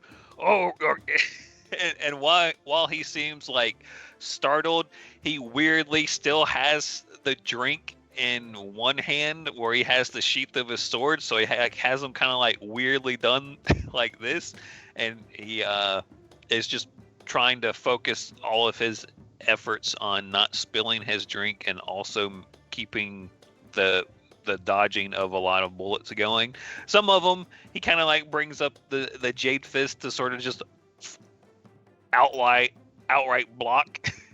And for the rest of it, he's like, okay, all right, yeah, so you can shoot a whole bunch of shit. What else can you do? Well, you got some, what other kind of tricks you got? Can you fly or like grow or something like that?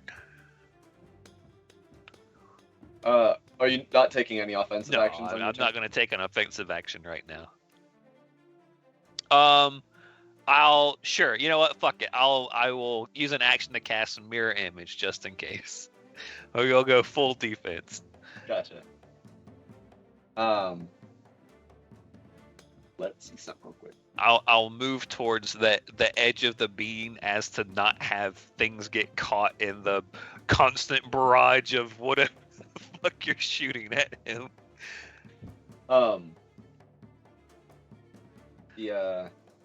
As y'all, well, not Jakad, but as some of the others had seen in previous fights, a couple of panels open up, and he will fire a volley of magic missiles at you out of perforations under the armor to hit those mirror images.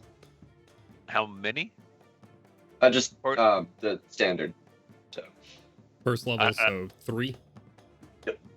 Oh no. So roll and see how many hit you versus how many hit the...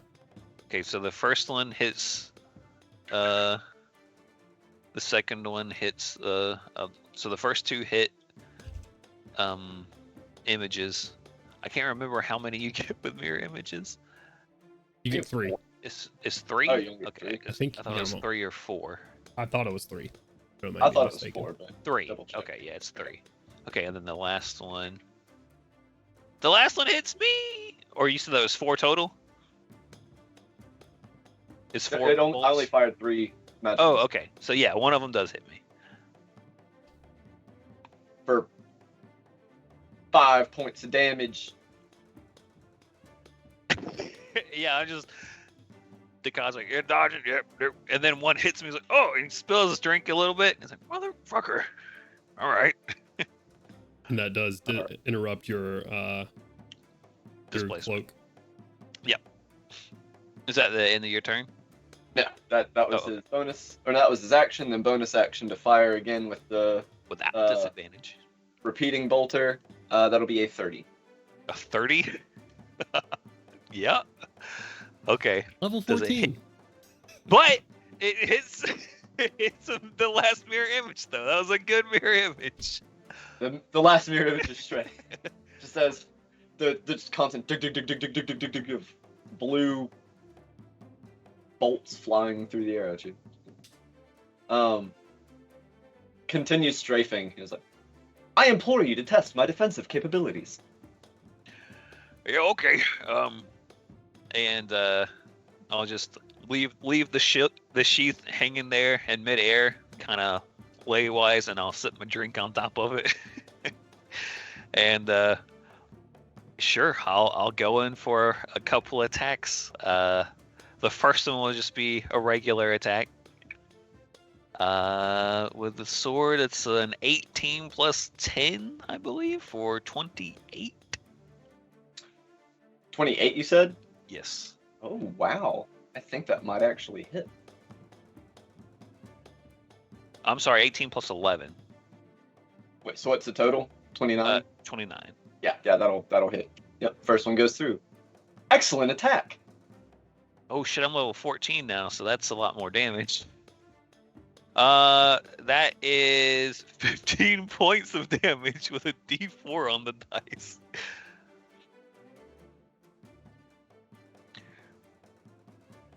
Oh, you're muted.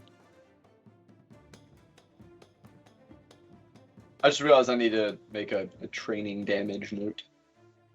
What? And that was just a singular regular attack? Yeah. Alright. Anything else on your turn, sir?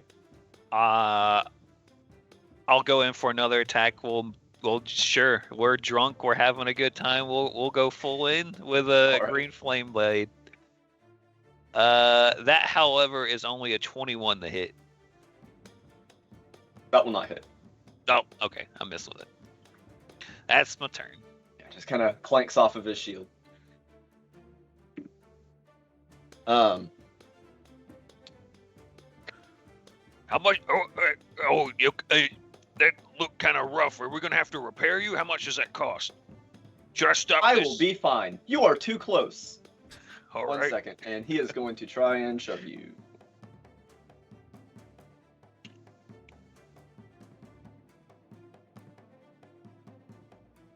So, and he will. What? It is a contested athletics check for shoving, correct? Correct. Okay. You are being shoved. Ooh, and that is a nat 20, so Well, I think you win. 23. I got a 19. You are 5 feet back.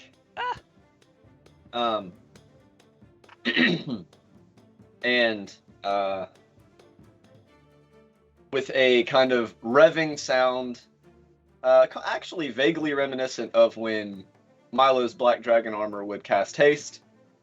But then instead of moving immensely faster, you will see kind of a shimmer appear around him, and he casts blur. Oh. Now your attacks are at disadvantage. Oh no.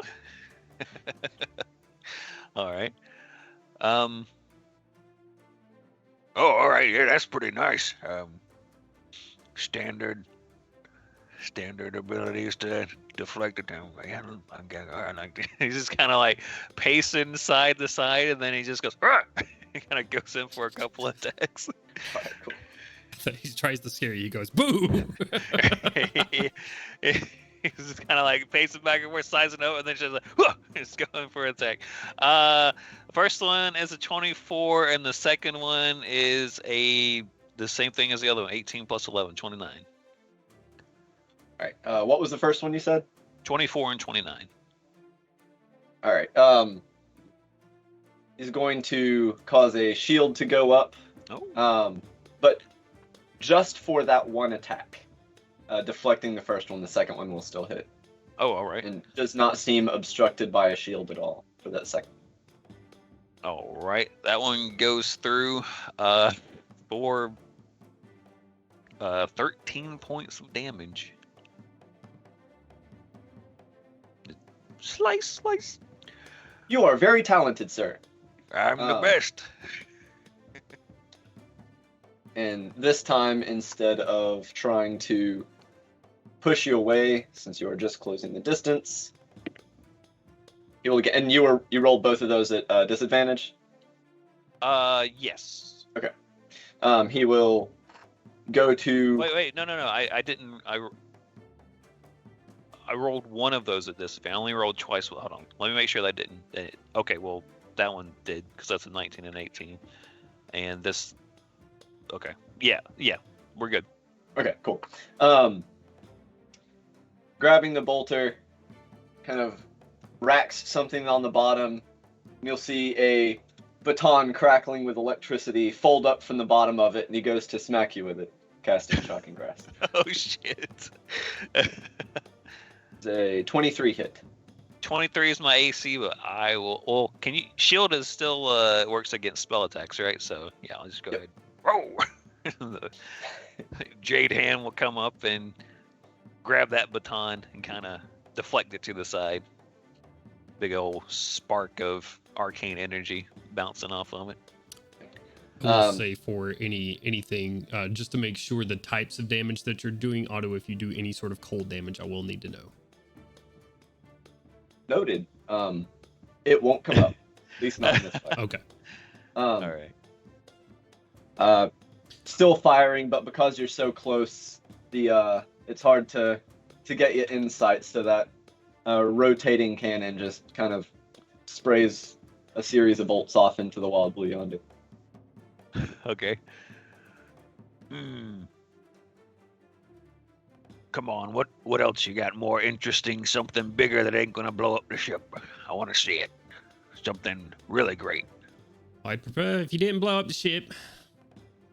I will do my best. Try real hard. That is what my best means. Real hard. Just a big worried sigh from Nilbo.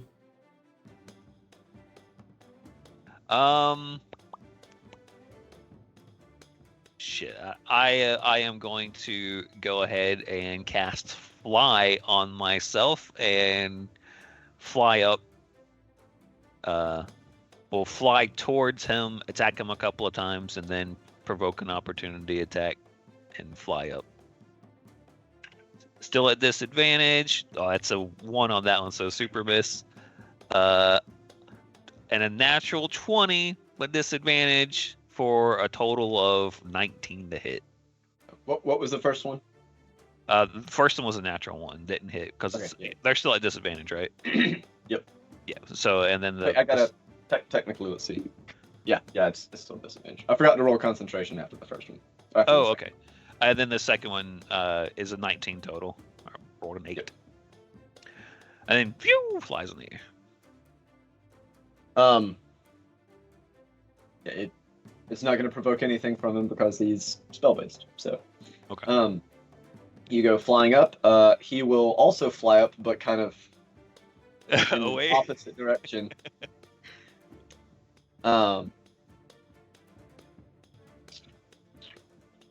now that you're in the air, how high up did you go? That's an important question. Just the full movement. So I guess I'm probably, how far were, like 50 feet, enough to be over the crest of the elemental ring, but still technically over the battle beam. Not going out of bounds. It's champion. He knows how rules works. Thank you for moving yourself outside of the range of the ship. And just like when he casts Magic Missile, flaps open up, but like way more of them. And just like y'all saw in the previous battle, there's a swarm of the crystals converging on your location, exploding in a giant ball. He's gonna fucking fireball me. Dexterity saving throw. Well, I have New Bull leans over to you, Gorham. How you plan on getting up there? I have advantage, and I rolled 2 19s. So 24 and 24. All right, you I take wish I could 15 fly. points of fire damage. I will use a reaction to instead take 7 points of fire damage. And some of that flame just gets sucked into the green fist, which now kind of looks like it's alight with green fire and a little bit of trickle of red fire inside of it as well. As you're doing that, 25 on the attack roll for the autocannon. Oh shit. Okay. Yeah, you hit me on that one. Is that with disadvantage? Yes. Okay. Would Nice. have been a 30 again without it. 17 points of damage. Oh! Ow! How much was the first magic missile? First magic missile was 5 points. 5 So points? Okay. 5, 15, and 17. Okay. Gotcha. All right. Well, I just want to make sure I got that right now. All right. We're then like, okay, now we can get into the fun stuff. And I will respond in kind to the to the automaton and also cast fireball on it.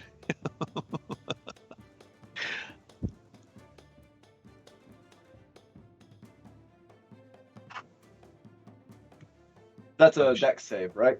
Yes, sir. Correct. Yeah. 9, 10, And what's the DC on that? 17. All right. Throwing his shield up,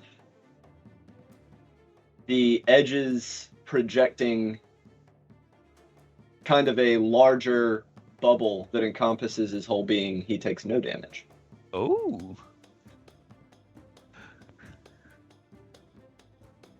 All right. Okay. All right. That's fun. Gorham, it's your turn. And I'm just going to use the rest of my turn to fly back down to the deck next to my drink. Okay.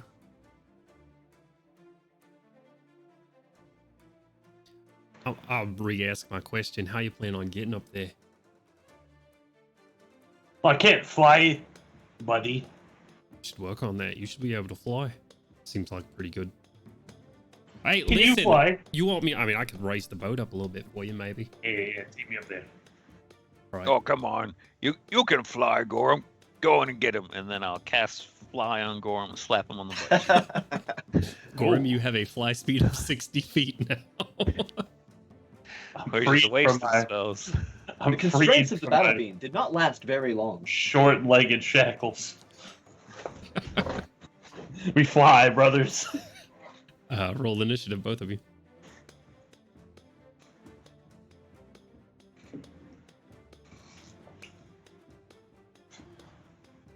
18. 15. All right. Brings out the gun once more. Just kind of never put it away, just kind of turns it to where Gorham is and opens fire.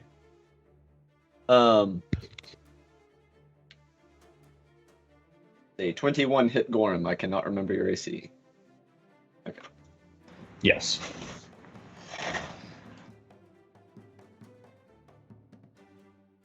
Uh, 21 points of damage. I was only like 4 or 5 off of max. And then fires a firebolt at you as well. But I don't think a 19 hits you. It does, actually. Oh. Okay, cool.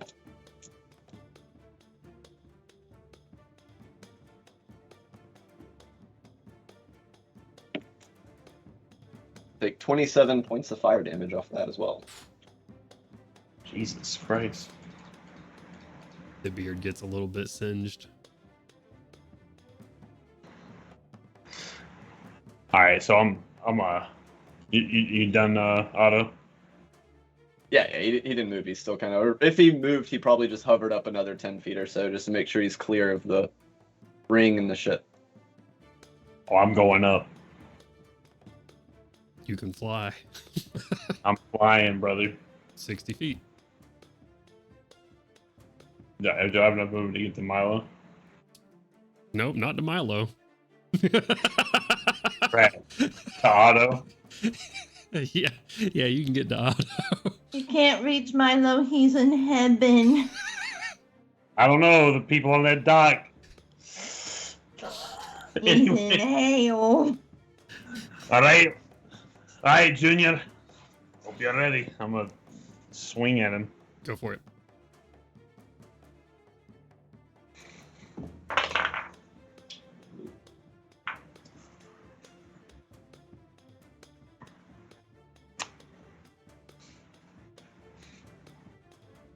Does a 21 hit? No, it does not. All right. Curse you, metal die. Oh. Does a 29 hit? Yes, yeah, 29 hits. Right, That's so from- what's But are you about- rolling at disadvantage for both of those? No, I didn't. He is still under the effects of the blur spell.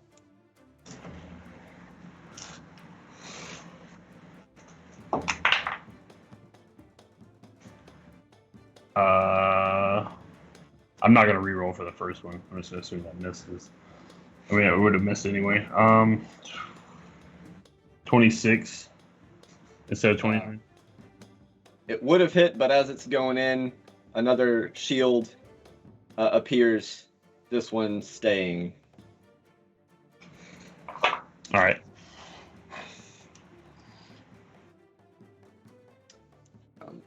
And second verse, same as the first.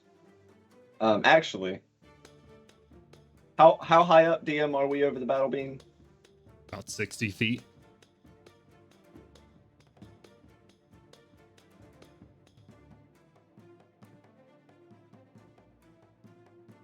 You being able to fly is a tactical advantage. Let's stop that.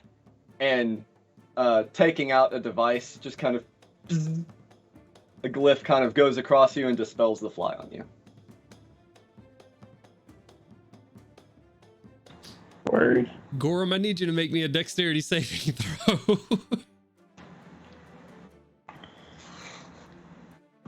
Roll this one.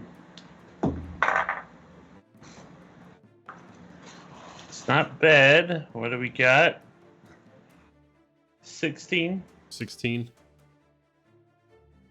That is good. So you'll take half of this. 9. This 4 is 13. Plus 1 more. This 4 is 17. 17 halved is you'll take 8 points of bludgeoning damage as you hit the deck of the ship. And the deck of the ship will also take 8 points of bludgeoning damage. Oh, yeah, I thought we weren't supposed to be hitting the ship. I didn't, Miss Uncle Gorham. You did. Idea's supposed to stay up there with him to fight. I think you're funny, Green Man. I know I'm funny. You said a 19 hits Gorham. Mhm. All right. Chasing him down is another barrage of bolts, and they hit, striking you into the ship. Only 13 points of damage this time, though. the Khan's gonna raise up his drink in like a kind of party for like, whoa, hey, don't shoot at the ship. Come on. That is a good point. The crystal cylinders just kind of clank.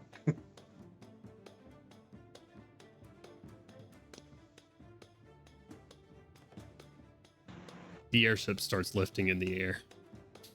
Ah, there we go. Let's see. I need to make sure of its speed. I think I have it in miles per hour and not feet per round. but I think it has enough movement. Yeah, I do. It's 30 miles per hour.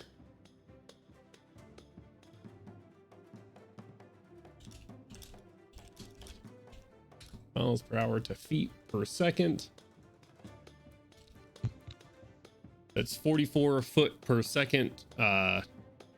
You will just see the elemental ring around in front of you, Otto, just get shrouded in electricity. The boat will rise and you will be nearly on the ground with Gorm as the airship rises up. All right, there you go. That's teamwork. All right. All right, so I'm gonna use my bonus action to swear Valve enmity against my Otto. Holy shit! All right, lad, that hurt. Fuck your disadvantage. That was a grudge. God. Wipe a little blood off of his fucking mouth from where he got hit in the face with a bunch of missiles. So I'm it'll gonna just start- be straight rolls. Yeah, exactly. Start swinging. To 26. 26. Mhm. He'll shield. Using reaction shield. All right, second attack. Oh, it's an 18 on the die for what? So dirty 29. Yeah, 29 will hit him. Dirty 29. Math is hard. Leave me alone. Where are my D10s at? Where are the 10s at? Where are the 10s at? This is why you don't get rid of your dice. Alright, I'm gonna smite. Okay.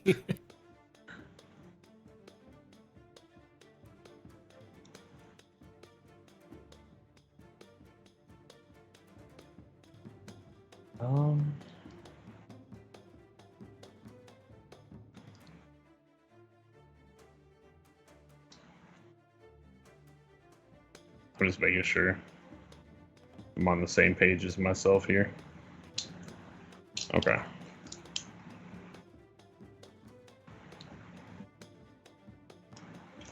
Alright. Fuck it. That shit hurt. You get a 4th level boy.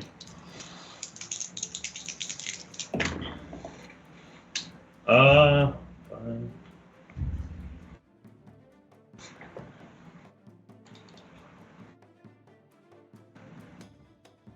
So, 21 bludgeoning damage.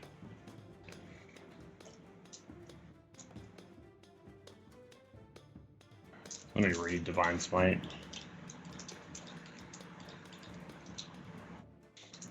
What if it turns out that Otto's demonic? You don't get your you don't get your extra D8 for undead or fiend. All right, quick question. Where's my fucking metal D8? There you are. Right there. All right, so 4th. A 4th level Divine Smite is 5d8, right? Correct. Do I still get the extra d8 for improved Divine Smite? That applies to everything. Okay, making sure. We're playing Warhammer now, boys.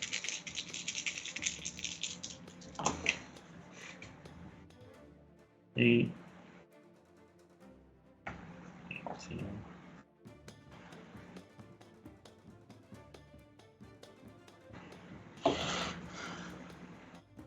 And 27 radiant damage.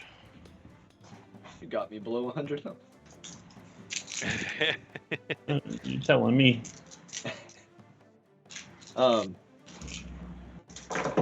You managed to hit me through blur. God damn.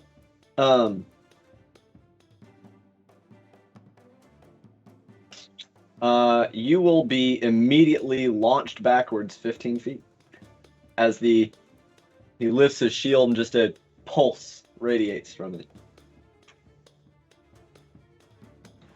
Is there no Wait. save for that? I don't believe so, no. Nope. What is it? The repulsion shield. While holding it, the wielder can use a reaction immediately after being hit by a melee attack to expend one of the shield's charges, of which it has 4, pushing the attacker up to 15 feet away. Regains 1d4 charges at dawn. Gotcha.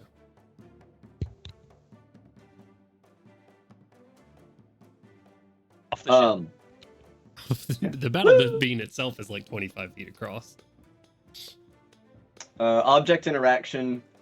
He detaches the rotating cannon and sets it on the ground, and it will move 5 feet off to one side. Still fire.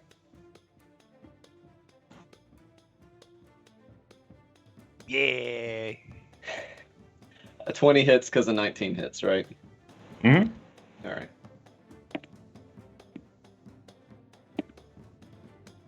$15 points of damage.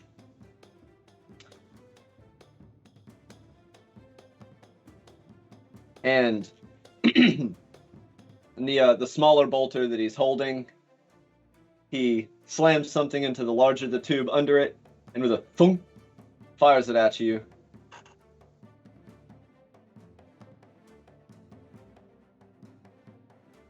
think. I'm double checking something real quick. Oh, never mind. No, he is not going to do that. Nope. Do not throw grenades at the airship. No. It was something else that was going to be concentration. I was checking to make sure it was concentration, or to see if it was concentration. It's another firebolt for a 22 to hit.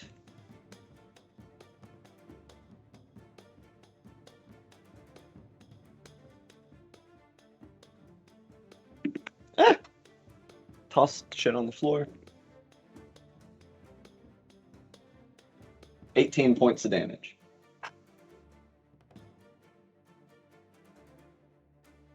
And just kind of strafes another 10 feet so that it's got kind of an angle on you with the crystal cannon. All right. You're proving yourself. Please.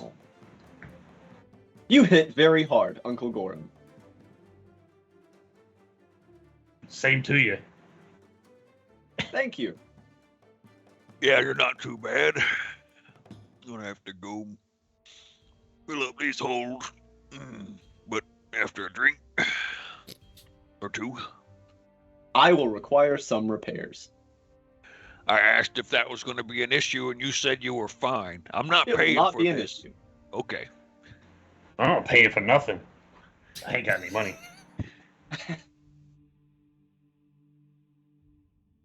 We'll now, as the heroes of the battle beam descend into the bowels of the ship, our camera passes them by as they walk down the stairs to the table. Goes down underneath to Milo's laboratory once more, where spirits swirl around Crowley and around the scythe. It's currently just a staff. It's not a scythe until activated. Crowley, you cast legend lore to give you some information to see what this is.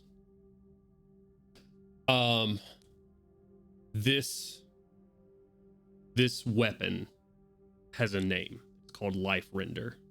As spirits start speaking to you, you start seeing images for a moment of a lineage that starts thousands of years ago, until you see a woman in front of you, an elven woman, but instead of parts of her skin are blotched with scales, you see horns protruding from her head, draconic like in nature, and you see her demise. And as you do this spell, allowing you to see something in its entirety, parts of her shatter, her essence. One of those parts is the staff. This is a partial phylactery of Arandis Vol. This staff holds a lot of power and channels power from not only necrotic realms across all of existence, but also channels the power of the Mark of Death.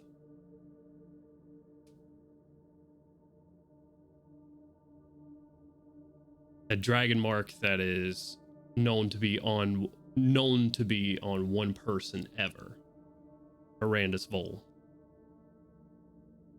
It shows that this staff is handed in one way or another. It isn't so direct as it is inherited, but just to put this in like a Denarian would be, sort of from Dresden Files, it finds a way into certain people's hands.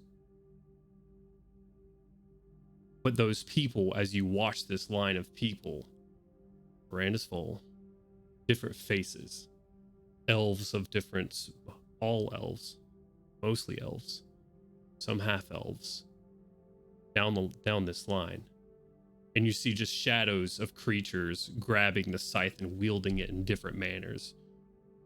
You see hundreds of them, maybe dozens at least, and then you also see a ghostly image of Yidril grabbing the staff, and one last Koshik grabbing the staff before it disappears into shadow once more.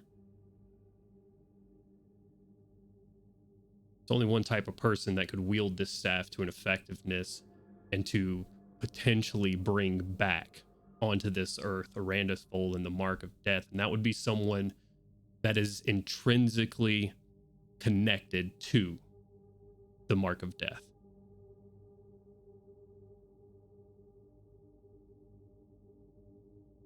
Through blood.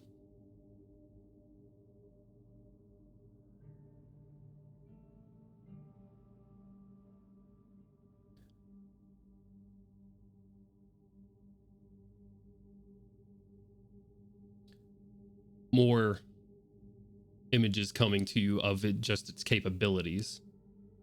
You see that this scythe has been harvesting souls well over 1,000 years at this point. God knows the power that is within.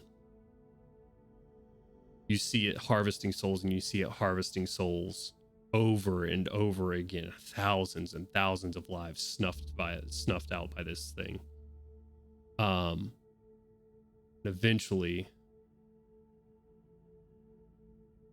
whispers come to you on the destruction of the scythe itself. Source of radiant energy, more pure and more whole than any on the planet. You see the scythe get placed into the silver flame at Flamekeep.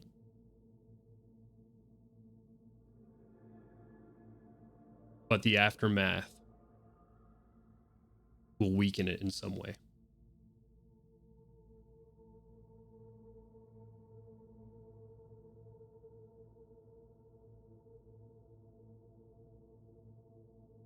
It the silver flame or it the scythe? The scythe would be utterly destroyed. Check. The silver flame would be weakened significantly. Gotcha. Okay.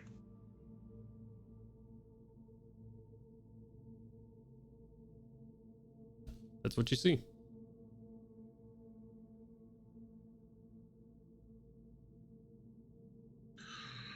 Crowley's going to stop his chanting and release the spirits as they just disappear into wisps around him. And he's just going to lower his hands and stare at the staff.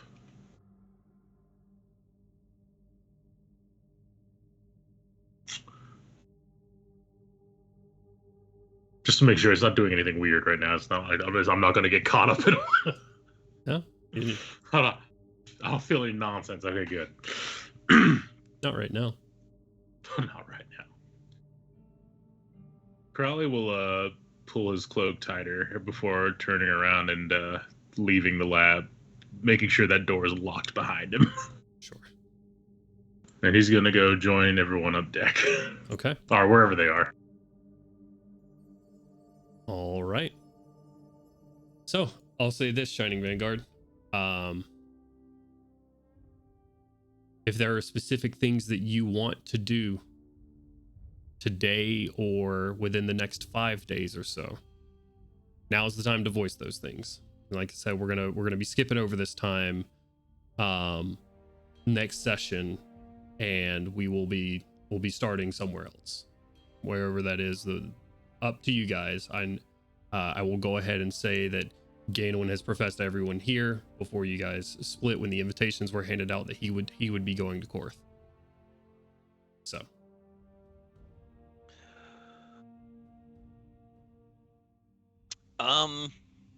So anything and everything that you want to do in this time period. Investigatory stuff in the city itself, stuff with RTM, stuff with anything. Now's the time. Next 5 days. Well, I'm definitely going to have a conversation with the crew, but we can RP that later. So, I want to collect ice or snow. Either is fine. And I'm going to check. You're in the right place for it. Yeah, I am in the right place. I know. We're going to put it in an ice box or something. And I also want to see if below there's anywhere, or I might find some rubies, because I hear they're going wholesale in terms of being just falling out of the sky, honestly. Just out of these buildings. High or low, Matt? I have to keep with high. Okay. I'm going to give it a small chance here.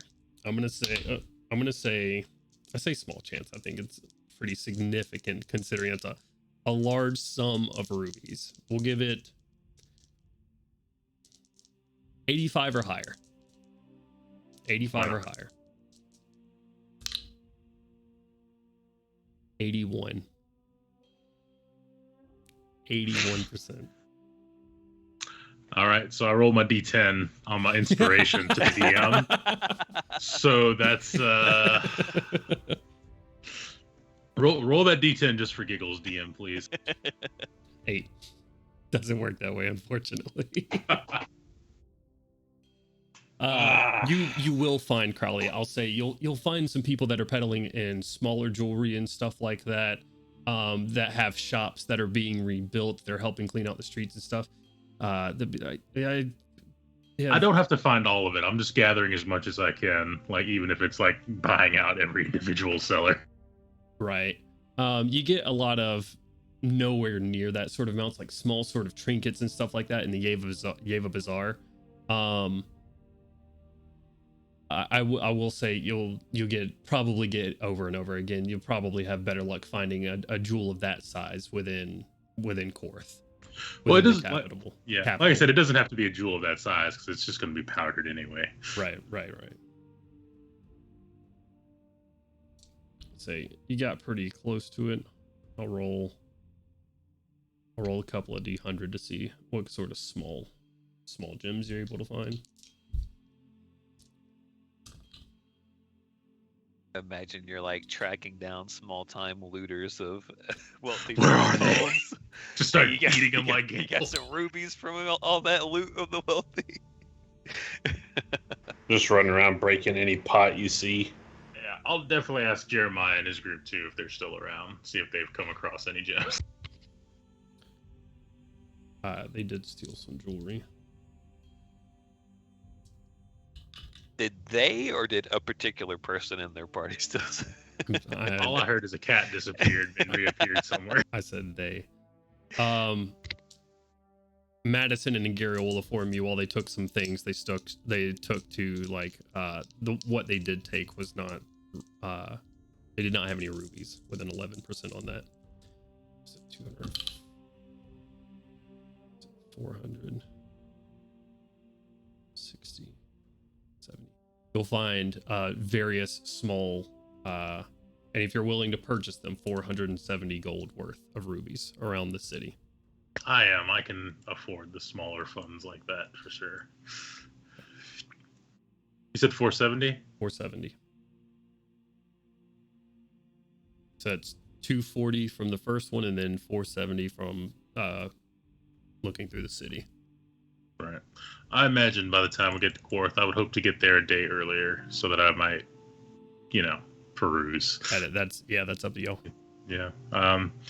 I'll bring it up to the party because it's better I do this in Quarth as opposed to here. Right. But yeah, that's all for now, other than continuing to monitor the scythe and definitely just RP later, talking to everyone about what I've discovered. Okay, yeah, that's what I was going to ask. Do you share the information that you learned about the scythe? Yeah, I just didn't know if we wanted to RP it or just hand wave it. I'll say it like this. You guys have 5 days, so let's do it like this. This is day 1. You guys have used about half the day at this point to get to where you are now. Is there anything on day 1? Yeah, not till the evening. Yeah. Okay. Day 1. This is day 1. All day of day 1. Yeah. Bring up with everyone. Let's arrive in Quarth a day early. I was going to go to Bill and apologize for earlier and ask him to tell me about Artyom. Give me a persuasion check. Disadvantage. Shit. Disadvantage, that's still a 17. 19 and 16.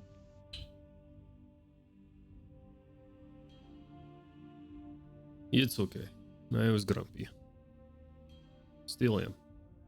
Yeah, sorry about that. I didn't know you were special in the way that you are. And I know it's rough losing someone close to you.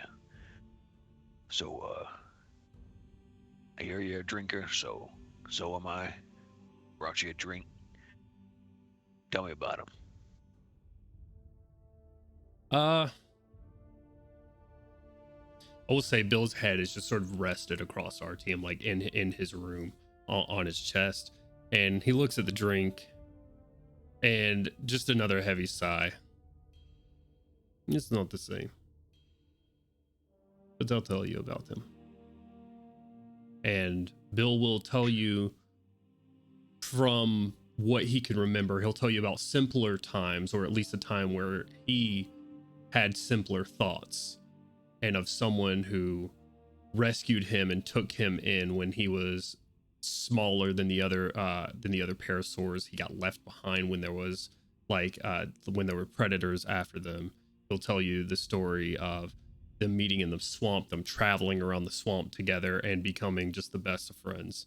And then one day he'll tell you that Artyom did something and made him, and he uses the word whole.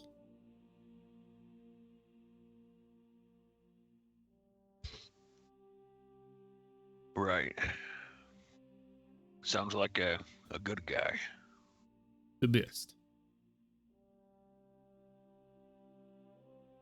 I'll say, even with your terrible passive perception, you will see Erish lingers around and listens as well.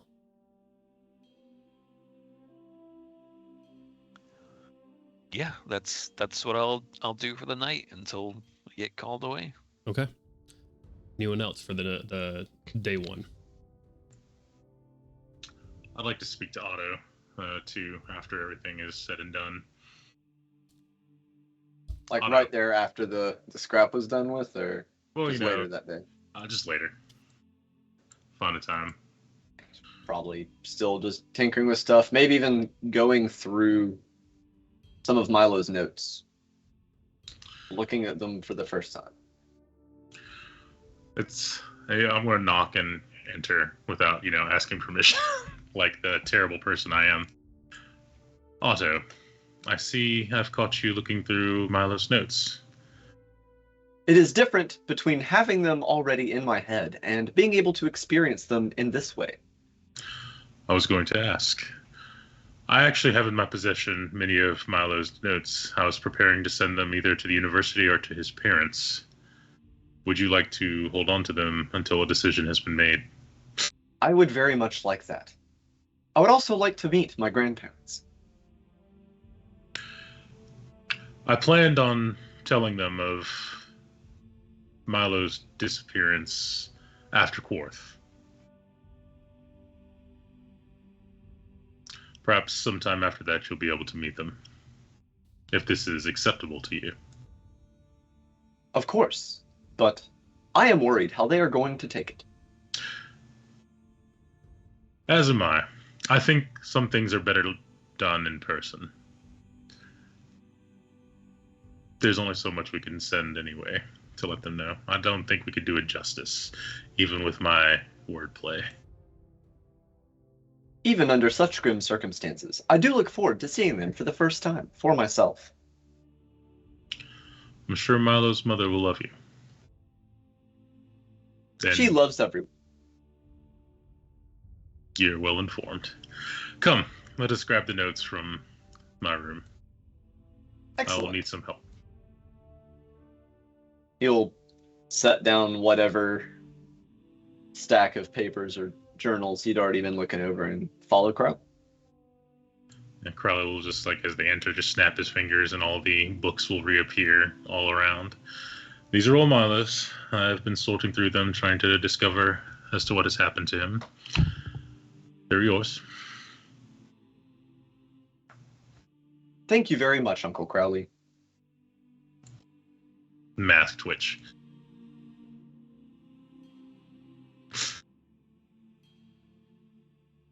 And he will give you a hug.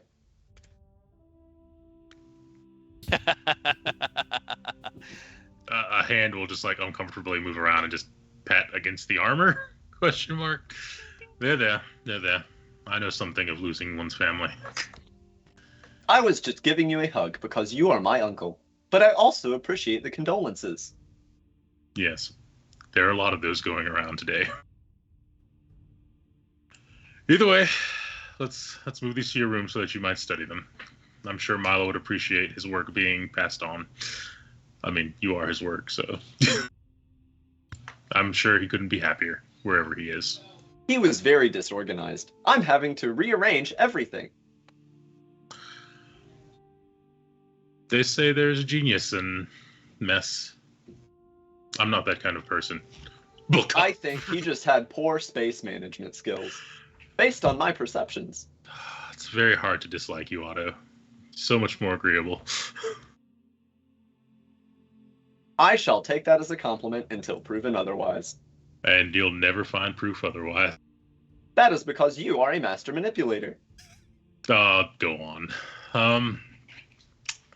I'll help you move some of these. Okay. To organize Milo's workshop with his putting his work back together. What else for day one, guys? Anything?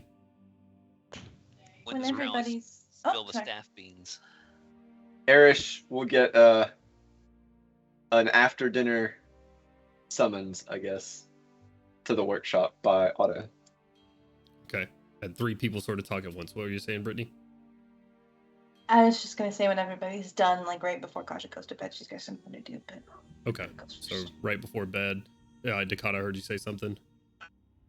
I was just asking if on the first day Crowley spills the beans about what he found out about the staff. Yeah, it's gonna be after dinner because I also know Erish, while I was away, wanted to discuss something with everyone, or was it just about trusting this orc here? He seems to have some stuff, but he also seems pretty. Your passive insight's very high, Crowley. Erish is busying himself right now. He makes constant stops by Artyom's room to listen to Bill speak. He is tripping over himself, which is very out of character. And he is doing things 2 and 3 times that don't need to be done. He is very much filling his hands in his head with other things. In correction, I'll announce that I have some findings and I'll deliver them tomorrow morning after breakfast. Okay. And we can discuss everything then. Right. Then going in order here, Otto, you wanted to talk to Erish after dinner? Yeah, it would be like fairly late, like as everyone else is heading to bed. I think the only person that has anything is Koshik right before she goes to bed. So now's the time. Gotcha. Otto is finalizing stuff with, I was going to say his gear, but with him, because he is his gear. And sending out to Erish using message, just, Uncle Erish, I have some questions about something you might be able to help me with. They are purely aesthetic in nature. Very well. Are you... Where are you? Are you in Milo's lab? I am in the lab. Very well. I'll be down shortly. Thank you very much, Uncle. Makes his way down to you fairly quickly.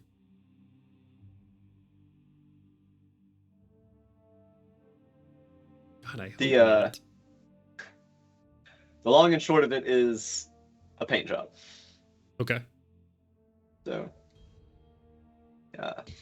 Milo, as the final part of the blueprints had left a particular schematic and design, and Otto intends on making sure it gets set up. Very well. I'll say this. Erish picks up the paints and looks at you and then puts them down. Otto, I know the perfect person for this, and it's not me. Your uncle, Gandalwin, is a fabulous painter. Better than I could ever wish to be. Where is he? I'm not quite sure. I'm sure he's thinking about a lot. He has lost a lot in the past few days, so.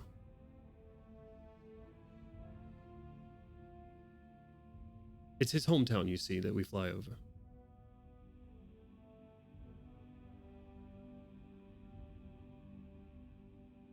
Just stays there. Doesn't have a facial expression to change, so right. Probably kind of hard to read.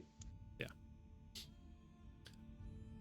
Although I do have to ask you, what is the beginning date of your, and excuse me for phrasing the questions this way, but maybe they will help unlock some things. When was the date of start of construction from your earliest memories? He will give the objective date of when the Soulstone experimentation first started. Okay. So shortly after they were acquired from the briefcase. Although, if we're being completely honest, that is simply a piggyback off of his original Black Dragon design. It was always intended to be automated, but prior to that, he did not have the capability to do so. Do you know what allowed that? The automation, that is. What allowed you? I could give you the technical details, but it does come down to the stones. Stones. Yeah, he gave him the you gave him the full information full about scoop. it. Yeah. Okay. He's not withholding the basics. The only thing he will withhold is the specific manner in which it was done. Are you saying that you got one of those little kids' souls inside your body? To Erish, he Yep. is. Oh, well, yeah, no. That wasn't said like this. Yeah, that's fucking wild. I mean, incredible. There is a bunch of conflicting information. As I am in my current state was not the original goal. I'm still trying to figure a lot of it out. I can only imagine. Hopefully we can locate your father very soon. I hope so. I also hope to locate Gandalwin, and for us to find some way to fix, heal Artyom. Right, I didn't need to go to bed. It's very late. Thank you so much, Otto. And he will turn around and leave. Have an excellent night.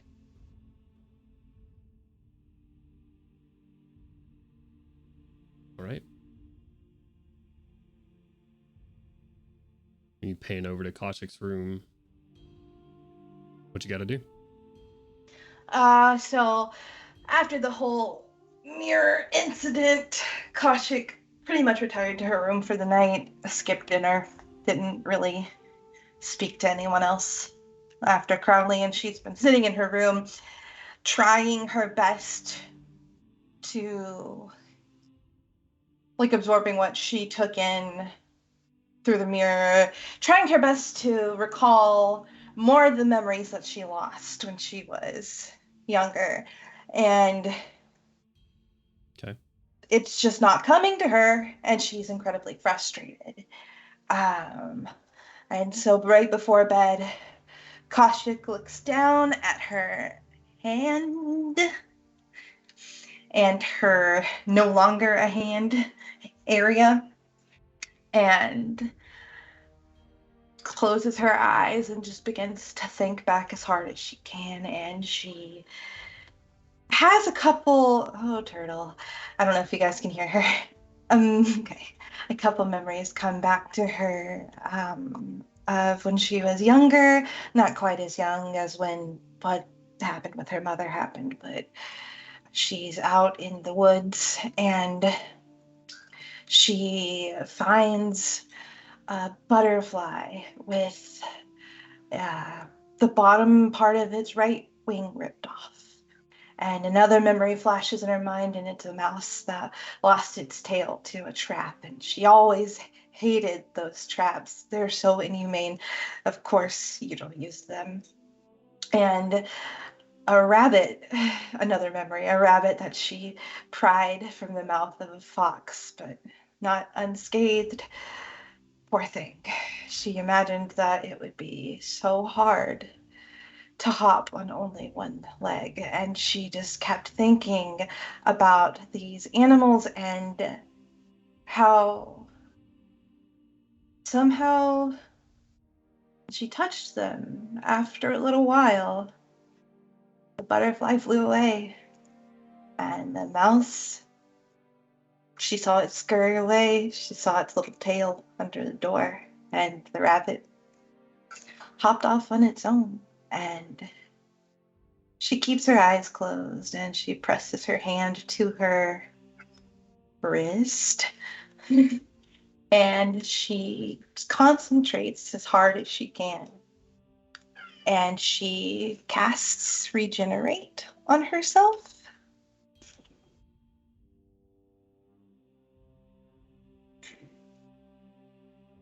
Old DM. Mm-hmm. Yeah, that's the ball game.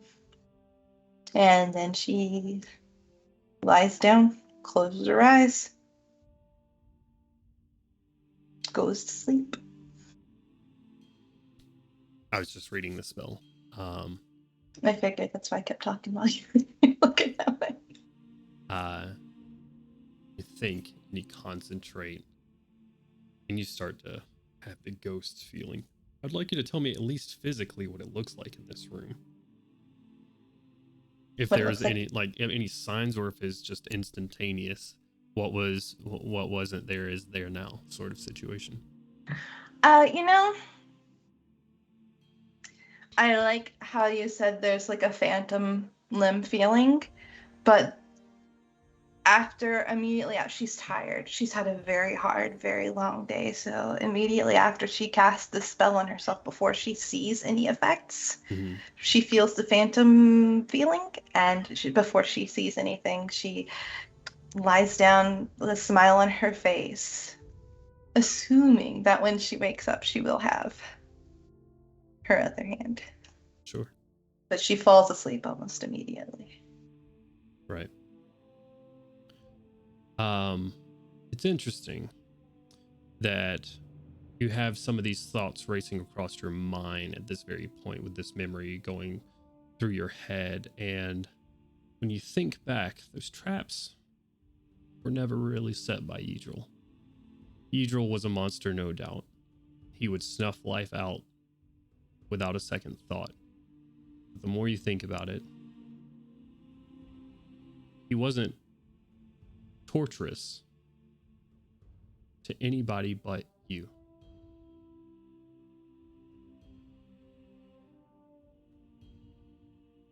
The only thing, creature, person, or otherwise, that he deliberately tried to cause pain to,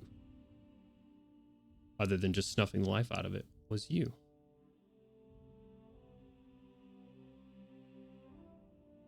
Why? Sort of drift off with that thought and go to sleep.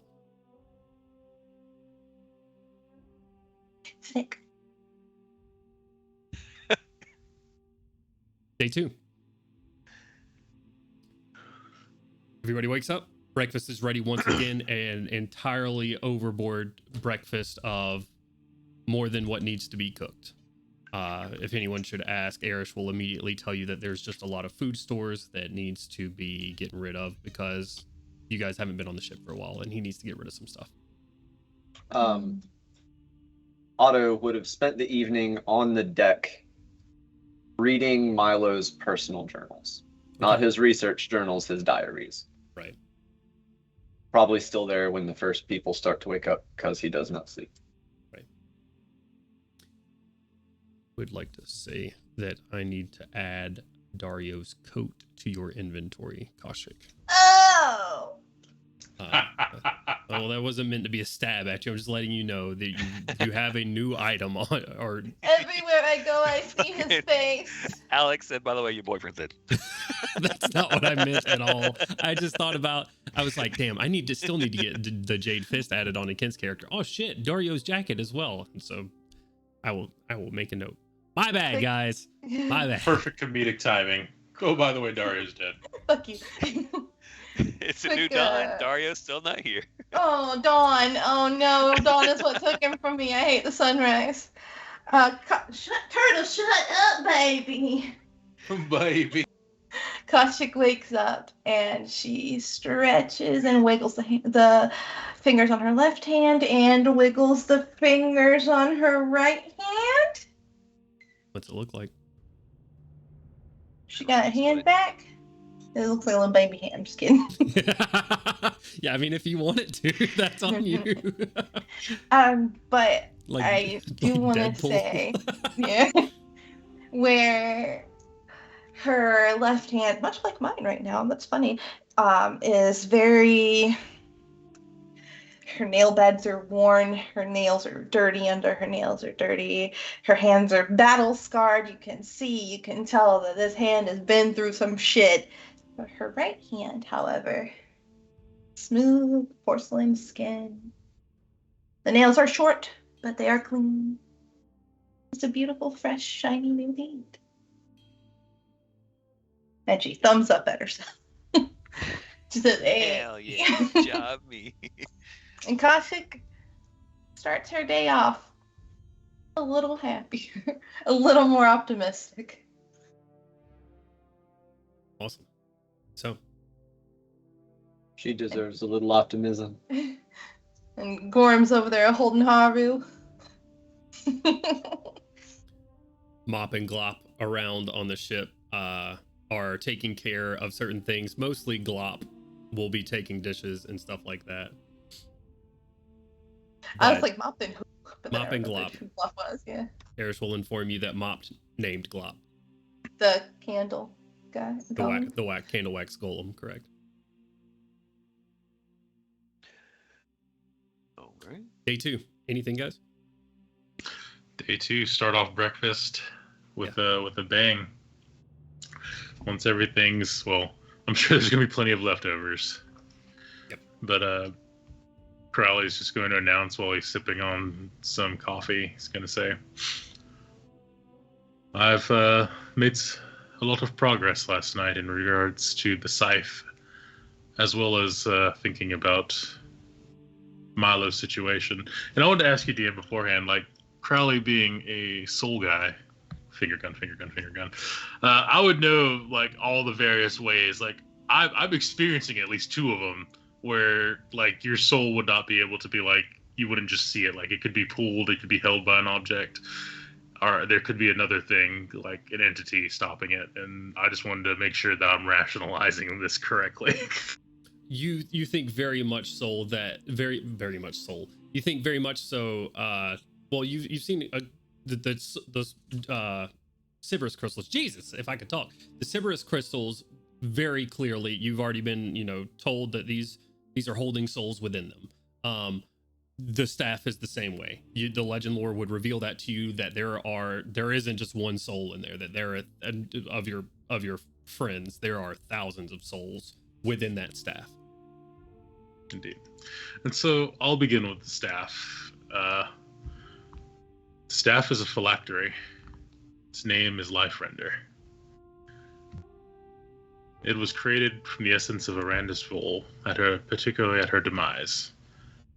It holds much power, channeling from the necrotic realms across all of existence, but also channels the power of the Mark of Death. And obviously, those of you who are in the know, Arandis Vol is the only known holder of the Mark of Death.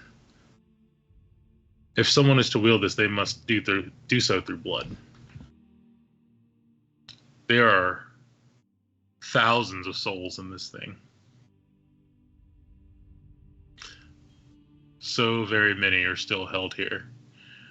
And I was even able to discern up to perhaps the last Yidril and Koshik, the ones who held this staff. Thankfully, I have an understanding, and it's one we already considered. To destroy this thing entirely, it must be given to the Silver Flame. Comma. The issue being that if we were to destroy this thing, it would weaken the Silver Flame itself. And I don't know if that is such a good option with our existence in this realm coming into question in 8 months. Simply throwing that out there. So you're telling us that we have to choose between the fate of the world and Artyom. I know of no way to release the soul for someone who does not wield it appropriately. If they are not a chosen user, I don't think you would have the mastery or ability to release. There's no telling. Destroying it might also release the souls. Not that it'll do much good for those who passed away thousands of years ago, Koshik. Right. You said that the person who wields the staff has to do so through blood. Indeed. A connection Right. to Arandis Vol, I'd imagine. Well, if my father had a connection through blood to Arandis Vol, that means I should also have a connection. You Correct. should, but also your father was a willing ally of Arandis. You have your own mind, and therefore the staff might seek to fight you at every turn. This is my warning to you, as you've well experienced already. If it gives us the chance to get Artyom back, I don't care. I'm not saying that you shouldn't do it. I'm simply posing probability. Right. I am more concerned that this not be destroyed and weaken the Silver Flame before the battle 8 months from now. That gives you plenty of time under conditions where you are watched to perhaps work out how to deal with this. If you find this acceptable as well, Jade Fist. The end goal is destruction. Right, yeah. I actually got someone in mind. I don't know where that went. In mind that might want to take a look at it. Might be able to work it a little bit. Be able to maybe take a peek at it in a different light. Would they be willing to do so under our supervision?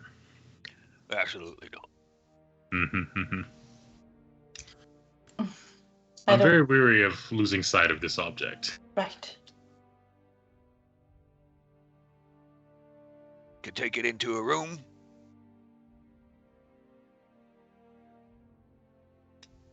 Who is this person of which you speak? Well, I don't think they'd want me to talk about them too often. And it's probably dangerous for you to know about them in any case. I What? don't like how cryptic you're being about this. Well, I don't like having them be cryptic about it. So How about that? I enjoy the crypticness, and I course say you to do. you, and I say, not until we at least meet. We know how to destroy it. What more do you want? Are you saying this person could perhaps release the soul of our friend if we let them look at it? Maybe. Then we need to do it. Harris speaks up. Is this you said at breakfast? Breakfast everyone's table, present for yeah. this? I also think that would be appropriate. I'm going to place whichever hand, maybe the right one, who knows, on on Eric's shoulder and be like, "Listen, I understand. I'm mourning our loss of Artyom as well, but this could be terrible if this thing falls into the wrong hands, and if they take it and we can never get Artyom back." And we are We in need more exactly the information. same boat we are currently in. I accidentally turned the volume of my headset down, so I couldn't hear anything you just said. Koshik, there's no reason to cover your ears while we speak. I'm sorry. We are speaking. La la la la la. I'm stressed. I'm so sorry. Oh shit! Your hands back. Yeah, yes. That is an ability that I was unaware of. Are you like a lizard? Did you Something know like that. many species of lizard can grow back their tail after it has been severed? Another time, Otto. Like I said, I'm not sure it's such a good idea right now. Without more information, at least. I am willing, as long as it is within distance of us. I don't want it taken, obviously, to another city. I want to be in the area when this thing is being studied. Are you saying that this would be taken further than that, Jade Fist? I'd want to take it somewhere safe to talk to this individual about it. Away from people. Well, you've done so once before. Right. What? If I wanted to steal it, I would have been long gone by now. You guys just left it lying around. I thought Gorm had it. I levitated this thing halfway across the city and back. Just out in the middle of the open. Someone could have just come by and snatched it, teleported right out. What is going on? Just looking around at everything. There's time to discuss it by the time we get to Quarth. I feel we'll have a decision before then, if that's all right with you, Jade Fist. Unless you'd rather do it within the next 4 days. Could we take collateral so we know that he's not going to run off with it? Could we take your fist in exchange for the staff? Yes, let's take the hand. If it is, It doesn't really come off like that. I'm for it. Pop it off. Just like he did to Koshik. Hey, Well- wiggles. Just kidding. can we put this to a vote then? I mean, I can go do it right now if need be. I would feel more comfortable if Gandalin was here to vote as well. Though, if you are in a rush to do so. Has anyone reached out to Gandalin? Not yet, but that brings me to my next order of business, Erish. Milo. Through our... Well, Kolchak was able to try and communicate with Milo, but nothing appeared, nothing came of it. This leads me to believe that his soul was pulled, though I do not think it is in the staff. I think it was pulled by something else. This could be an entity, an object. He's somewhere out there. And the way he passed was far different from how Artyom went. That is why I believe it is not in the scythe.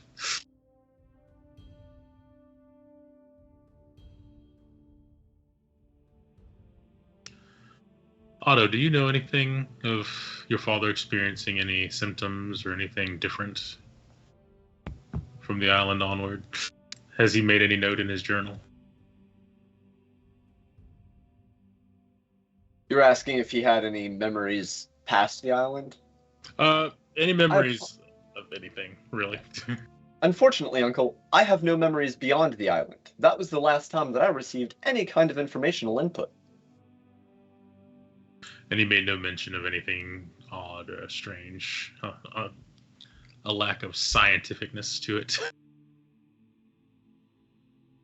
There are comments in his journal that I do not understand, but I'm working on that. Well, would you please bring them toward us? Make a collection and bring it to us tonight, Otto, if you will. I will keep reading through them.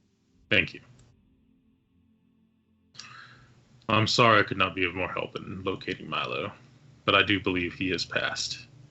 Harrison It's just- start cleaning up plates around the table. It's only a matter of figuring out where his soul is.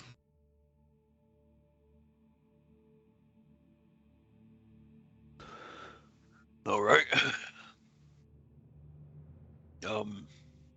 Wait, hold on one second. Were you just talking about Milo specifically still? When you said we have to figure out where your soul is, I'm sorry, I was distracted. Yeah, no, that was the last thing I said. We just got. But you were talking about Milo? Yes. It's not just his soul. He wasn't there. It's his body. He's gone entirely. Like I said, there are examples of this, of what could have happened in history. He could have been fooled by anything. So that's why it's important we scour through his journal to discover what's going on. Right. Thankfully, we have Otto here to do that, as he is most keen on reading through his father's journal. Thank you, Otto. I assure you, it is entirely selfish in nature. I have the least information about my father out of everyone. Otto, your father was my best friend. If you need some assistance, I've worked with him before. He taught me how to speed read. I can help go through the journals if you'd like. You're muted. You did. Oh, I muted myself and then unmuted myself after saying that. He said, I would appreciate the company. Perfect.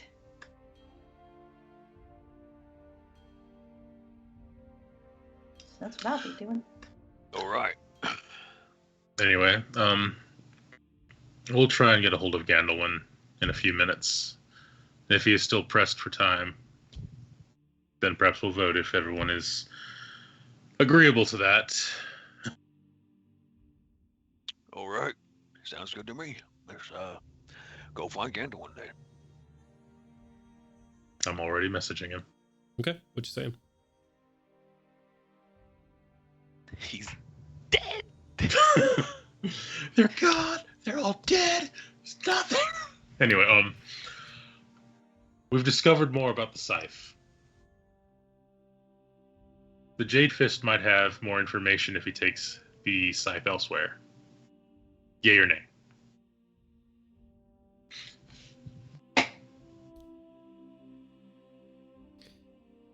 Should have already messaged him. He said he'd be looking at his phone. If I get an answer soon, I'll let you know. It's no problem.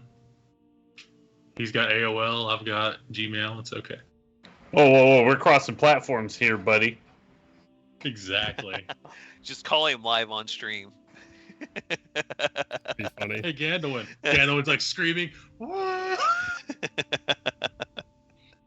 I'm thinking about mute that. No, never.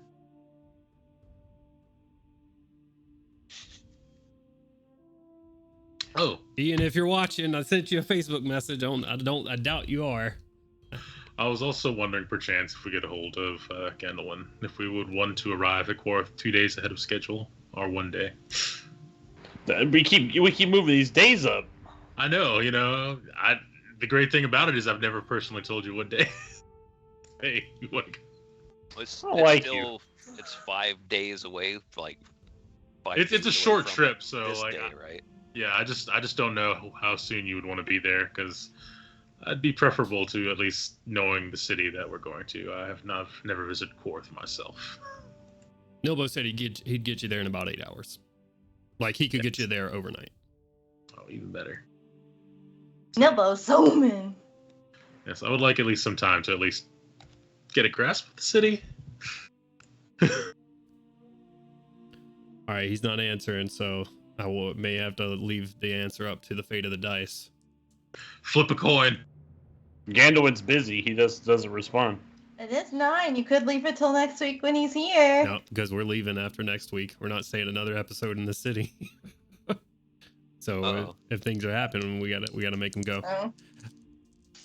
All right. Let me roll for it. Nope. I'm No, rolling flip a for it. coin. So if he's He'd mad say at me, hi. he would say hi. So I'm gonna say High, yes. Low, no. He'd say always high, baby. What do you say? Maybe. I'm looking at my phone, trying to give him some time. Be sure to curse like Ian Oh, does if you fail. You roll low, you go fuck. Let's see if he does. I have 2% left on my phone. What is wrong with you? You have Plug him in. You're at It's on life support. if you're not wandering around, you're at a desk. Hey, Ian. Hey, Decod wants to take the scythe to some undescript person. Yay or nay? Decod wants to take the scythe to an undescript person. Yay or nay? I need to know right now. Now we all All say right. yay. That's what you get for not being here. So, gain 1 votes no. That's so I'll count them out. That's 1 for no. Otto. Yay or no? Yes or no?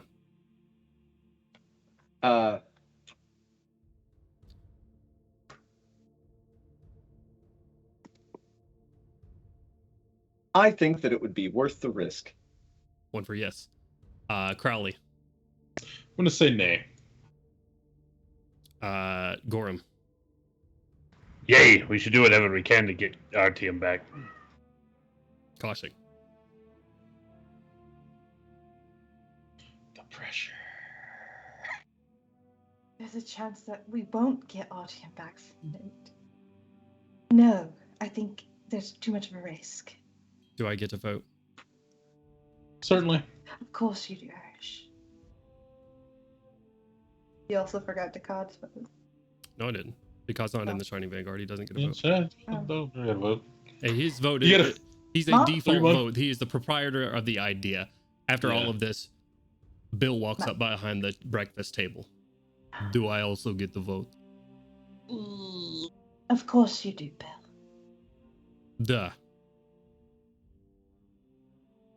You can't get his vote after the 3 months. Clutch. I changed my mind. You don't get a vote, Bill. The Billectorate College strikes again. I'm just imagining like a giant fucking Parasaur's tail just come whipping around and just knocking Koshik out of her chair. Like, fuck you. Well, I mean, I'm the one who agreed to give him a vote. I knew this could happen. Very well. And then we'll let that happen. Are you departing now? I can do it right this second. How long do you think it'll take? You can watch from a distance. I'll give you a heads up, but maybe a mile or so would be safe. Time though. How long do you think it'll take? Probably just a few minutes, unless I go on some sort of crazy trip. Very well. Give me your other hand. Go. I grab the scythe and teleport away, and now, bye guys, I'm done with the game. Counterspell. I can give you your hand back. You just have to give it to me for a little while. You can hold my sword while I do it. It's definitely not going to do me any good. I Just- will be coming back for that. There. Just I keep feel in, like Takes the Oh, go ahead. sword. I was gonna say, just keep in line of sight of the vessel. Otto, as we discussed, it's fine this time. Understood. Let's just Oh, fly somewhere outside the city. Nilbo flies you over towards the Ashen Spires. Somewhere on like the side of a mountain. I'll fly on down there and let them get a distance away and call my mom-in-law. oh, I see why. Yeah, Okay. Out of curiosity, like, I just want to, like, we're a distance away, but, like, I've got a glass. Can I? You want this? How decent is this? Can I see anything at all? Give me a perception check. Let's You do want- a little weather check just to see how favorable it is. Something funny is when he went to go, I was like, we can send the drone. Aw, we can send Bear. Aw. You have a familiar. I know, but my first two thoughts were the drone and Barry. I was like, oh, no. When you make that perception check, make it at disadvantage with a 6% on a weather check for the mountains. Wait, we didn't get Azur's vote. You didn't get Azur's vote. My phone has died at this point. Oh, no. It's And fine. so has Azure. It's a 13 and a 12 for 18, did I? Yeah, 18, right? 18 Am I losing my total. mind? You see Decod land, and what does it look like when you reach out to your mother-in-law? I get my onion buddy to do it, so it's a matter of her making her entrance however she wants. Okay. You bring Alius out. Tell him to bring Calliope.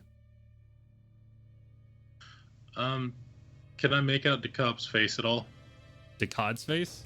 Decod, excuse me, yes. I don't know why I said Decod. You can see his form and his figure, but facial features probably not from this far out. I pull out the other spyglass and I just extend it on top of that. No problem. I just Alright. imagine all that happening and just Otto's like, he has a perfect vision. This is like super binocular vision. Almost, but not quite. I ended up not going for that one. Okay, so I have told you once before there, Decod, that spring is a fickle season. Mm-hmm. Always high. Always high.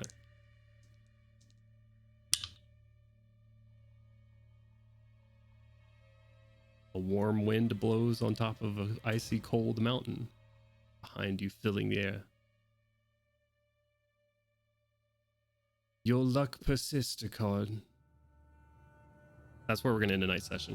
Ah, shit. Nice. All right. Thank you guys for playing with me. Thank you guys for joining us along this journey. We are Hard Knock Dice. We stream every Wednesday and Saturday. Wednesdays, we do Blood and Silver, DM'd by the homie Cody/Otto. And we stream that on Wednesday nights at 7 p.m. Eastern Standard Time. Don't miss it. Drop a follow so you don't miss that. And also, we stream on Saturdays, 5 p.m. Eastern Standard Time, where we do this across Eberron and bring you bunches of good, fun stuff. So, what else? Extra Life, we're raising money with Extra Life. Don't forget to donate to Extra Life. We're raising money for the Children's Healthcare of Atlanta, more specifically. So if I can get that link dropped into the chat, please, go click on that. Be a hero in real life. Save some kids. And we are going to raid some friends over at, let's do Dice Legends. So I'm going to go ahead and start that raid up. Is there anything that I missed? Follow us. Oh, Follow us on Facebook. we don't have a Facebook. So you can follow us on Twitter, TikTok, YouTube. MySpace. Go subscribe on that. We don't have a MySpace either. Tumblr.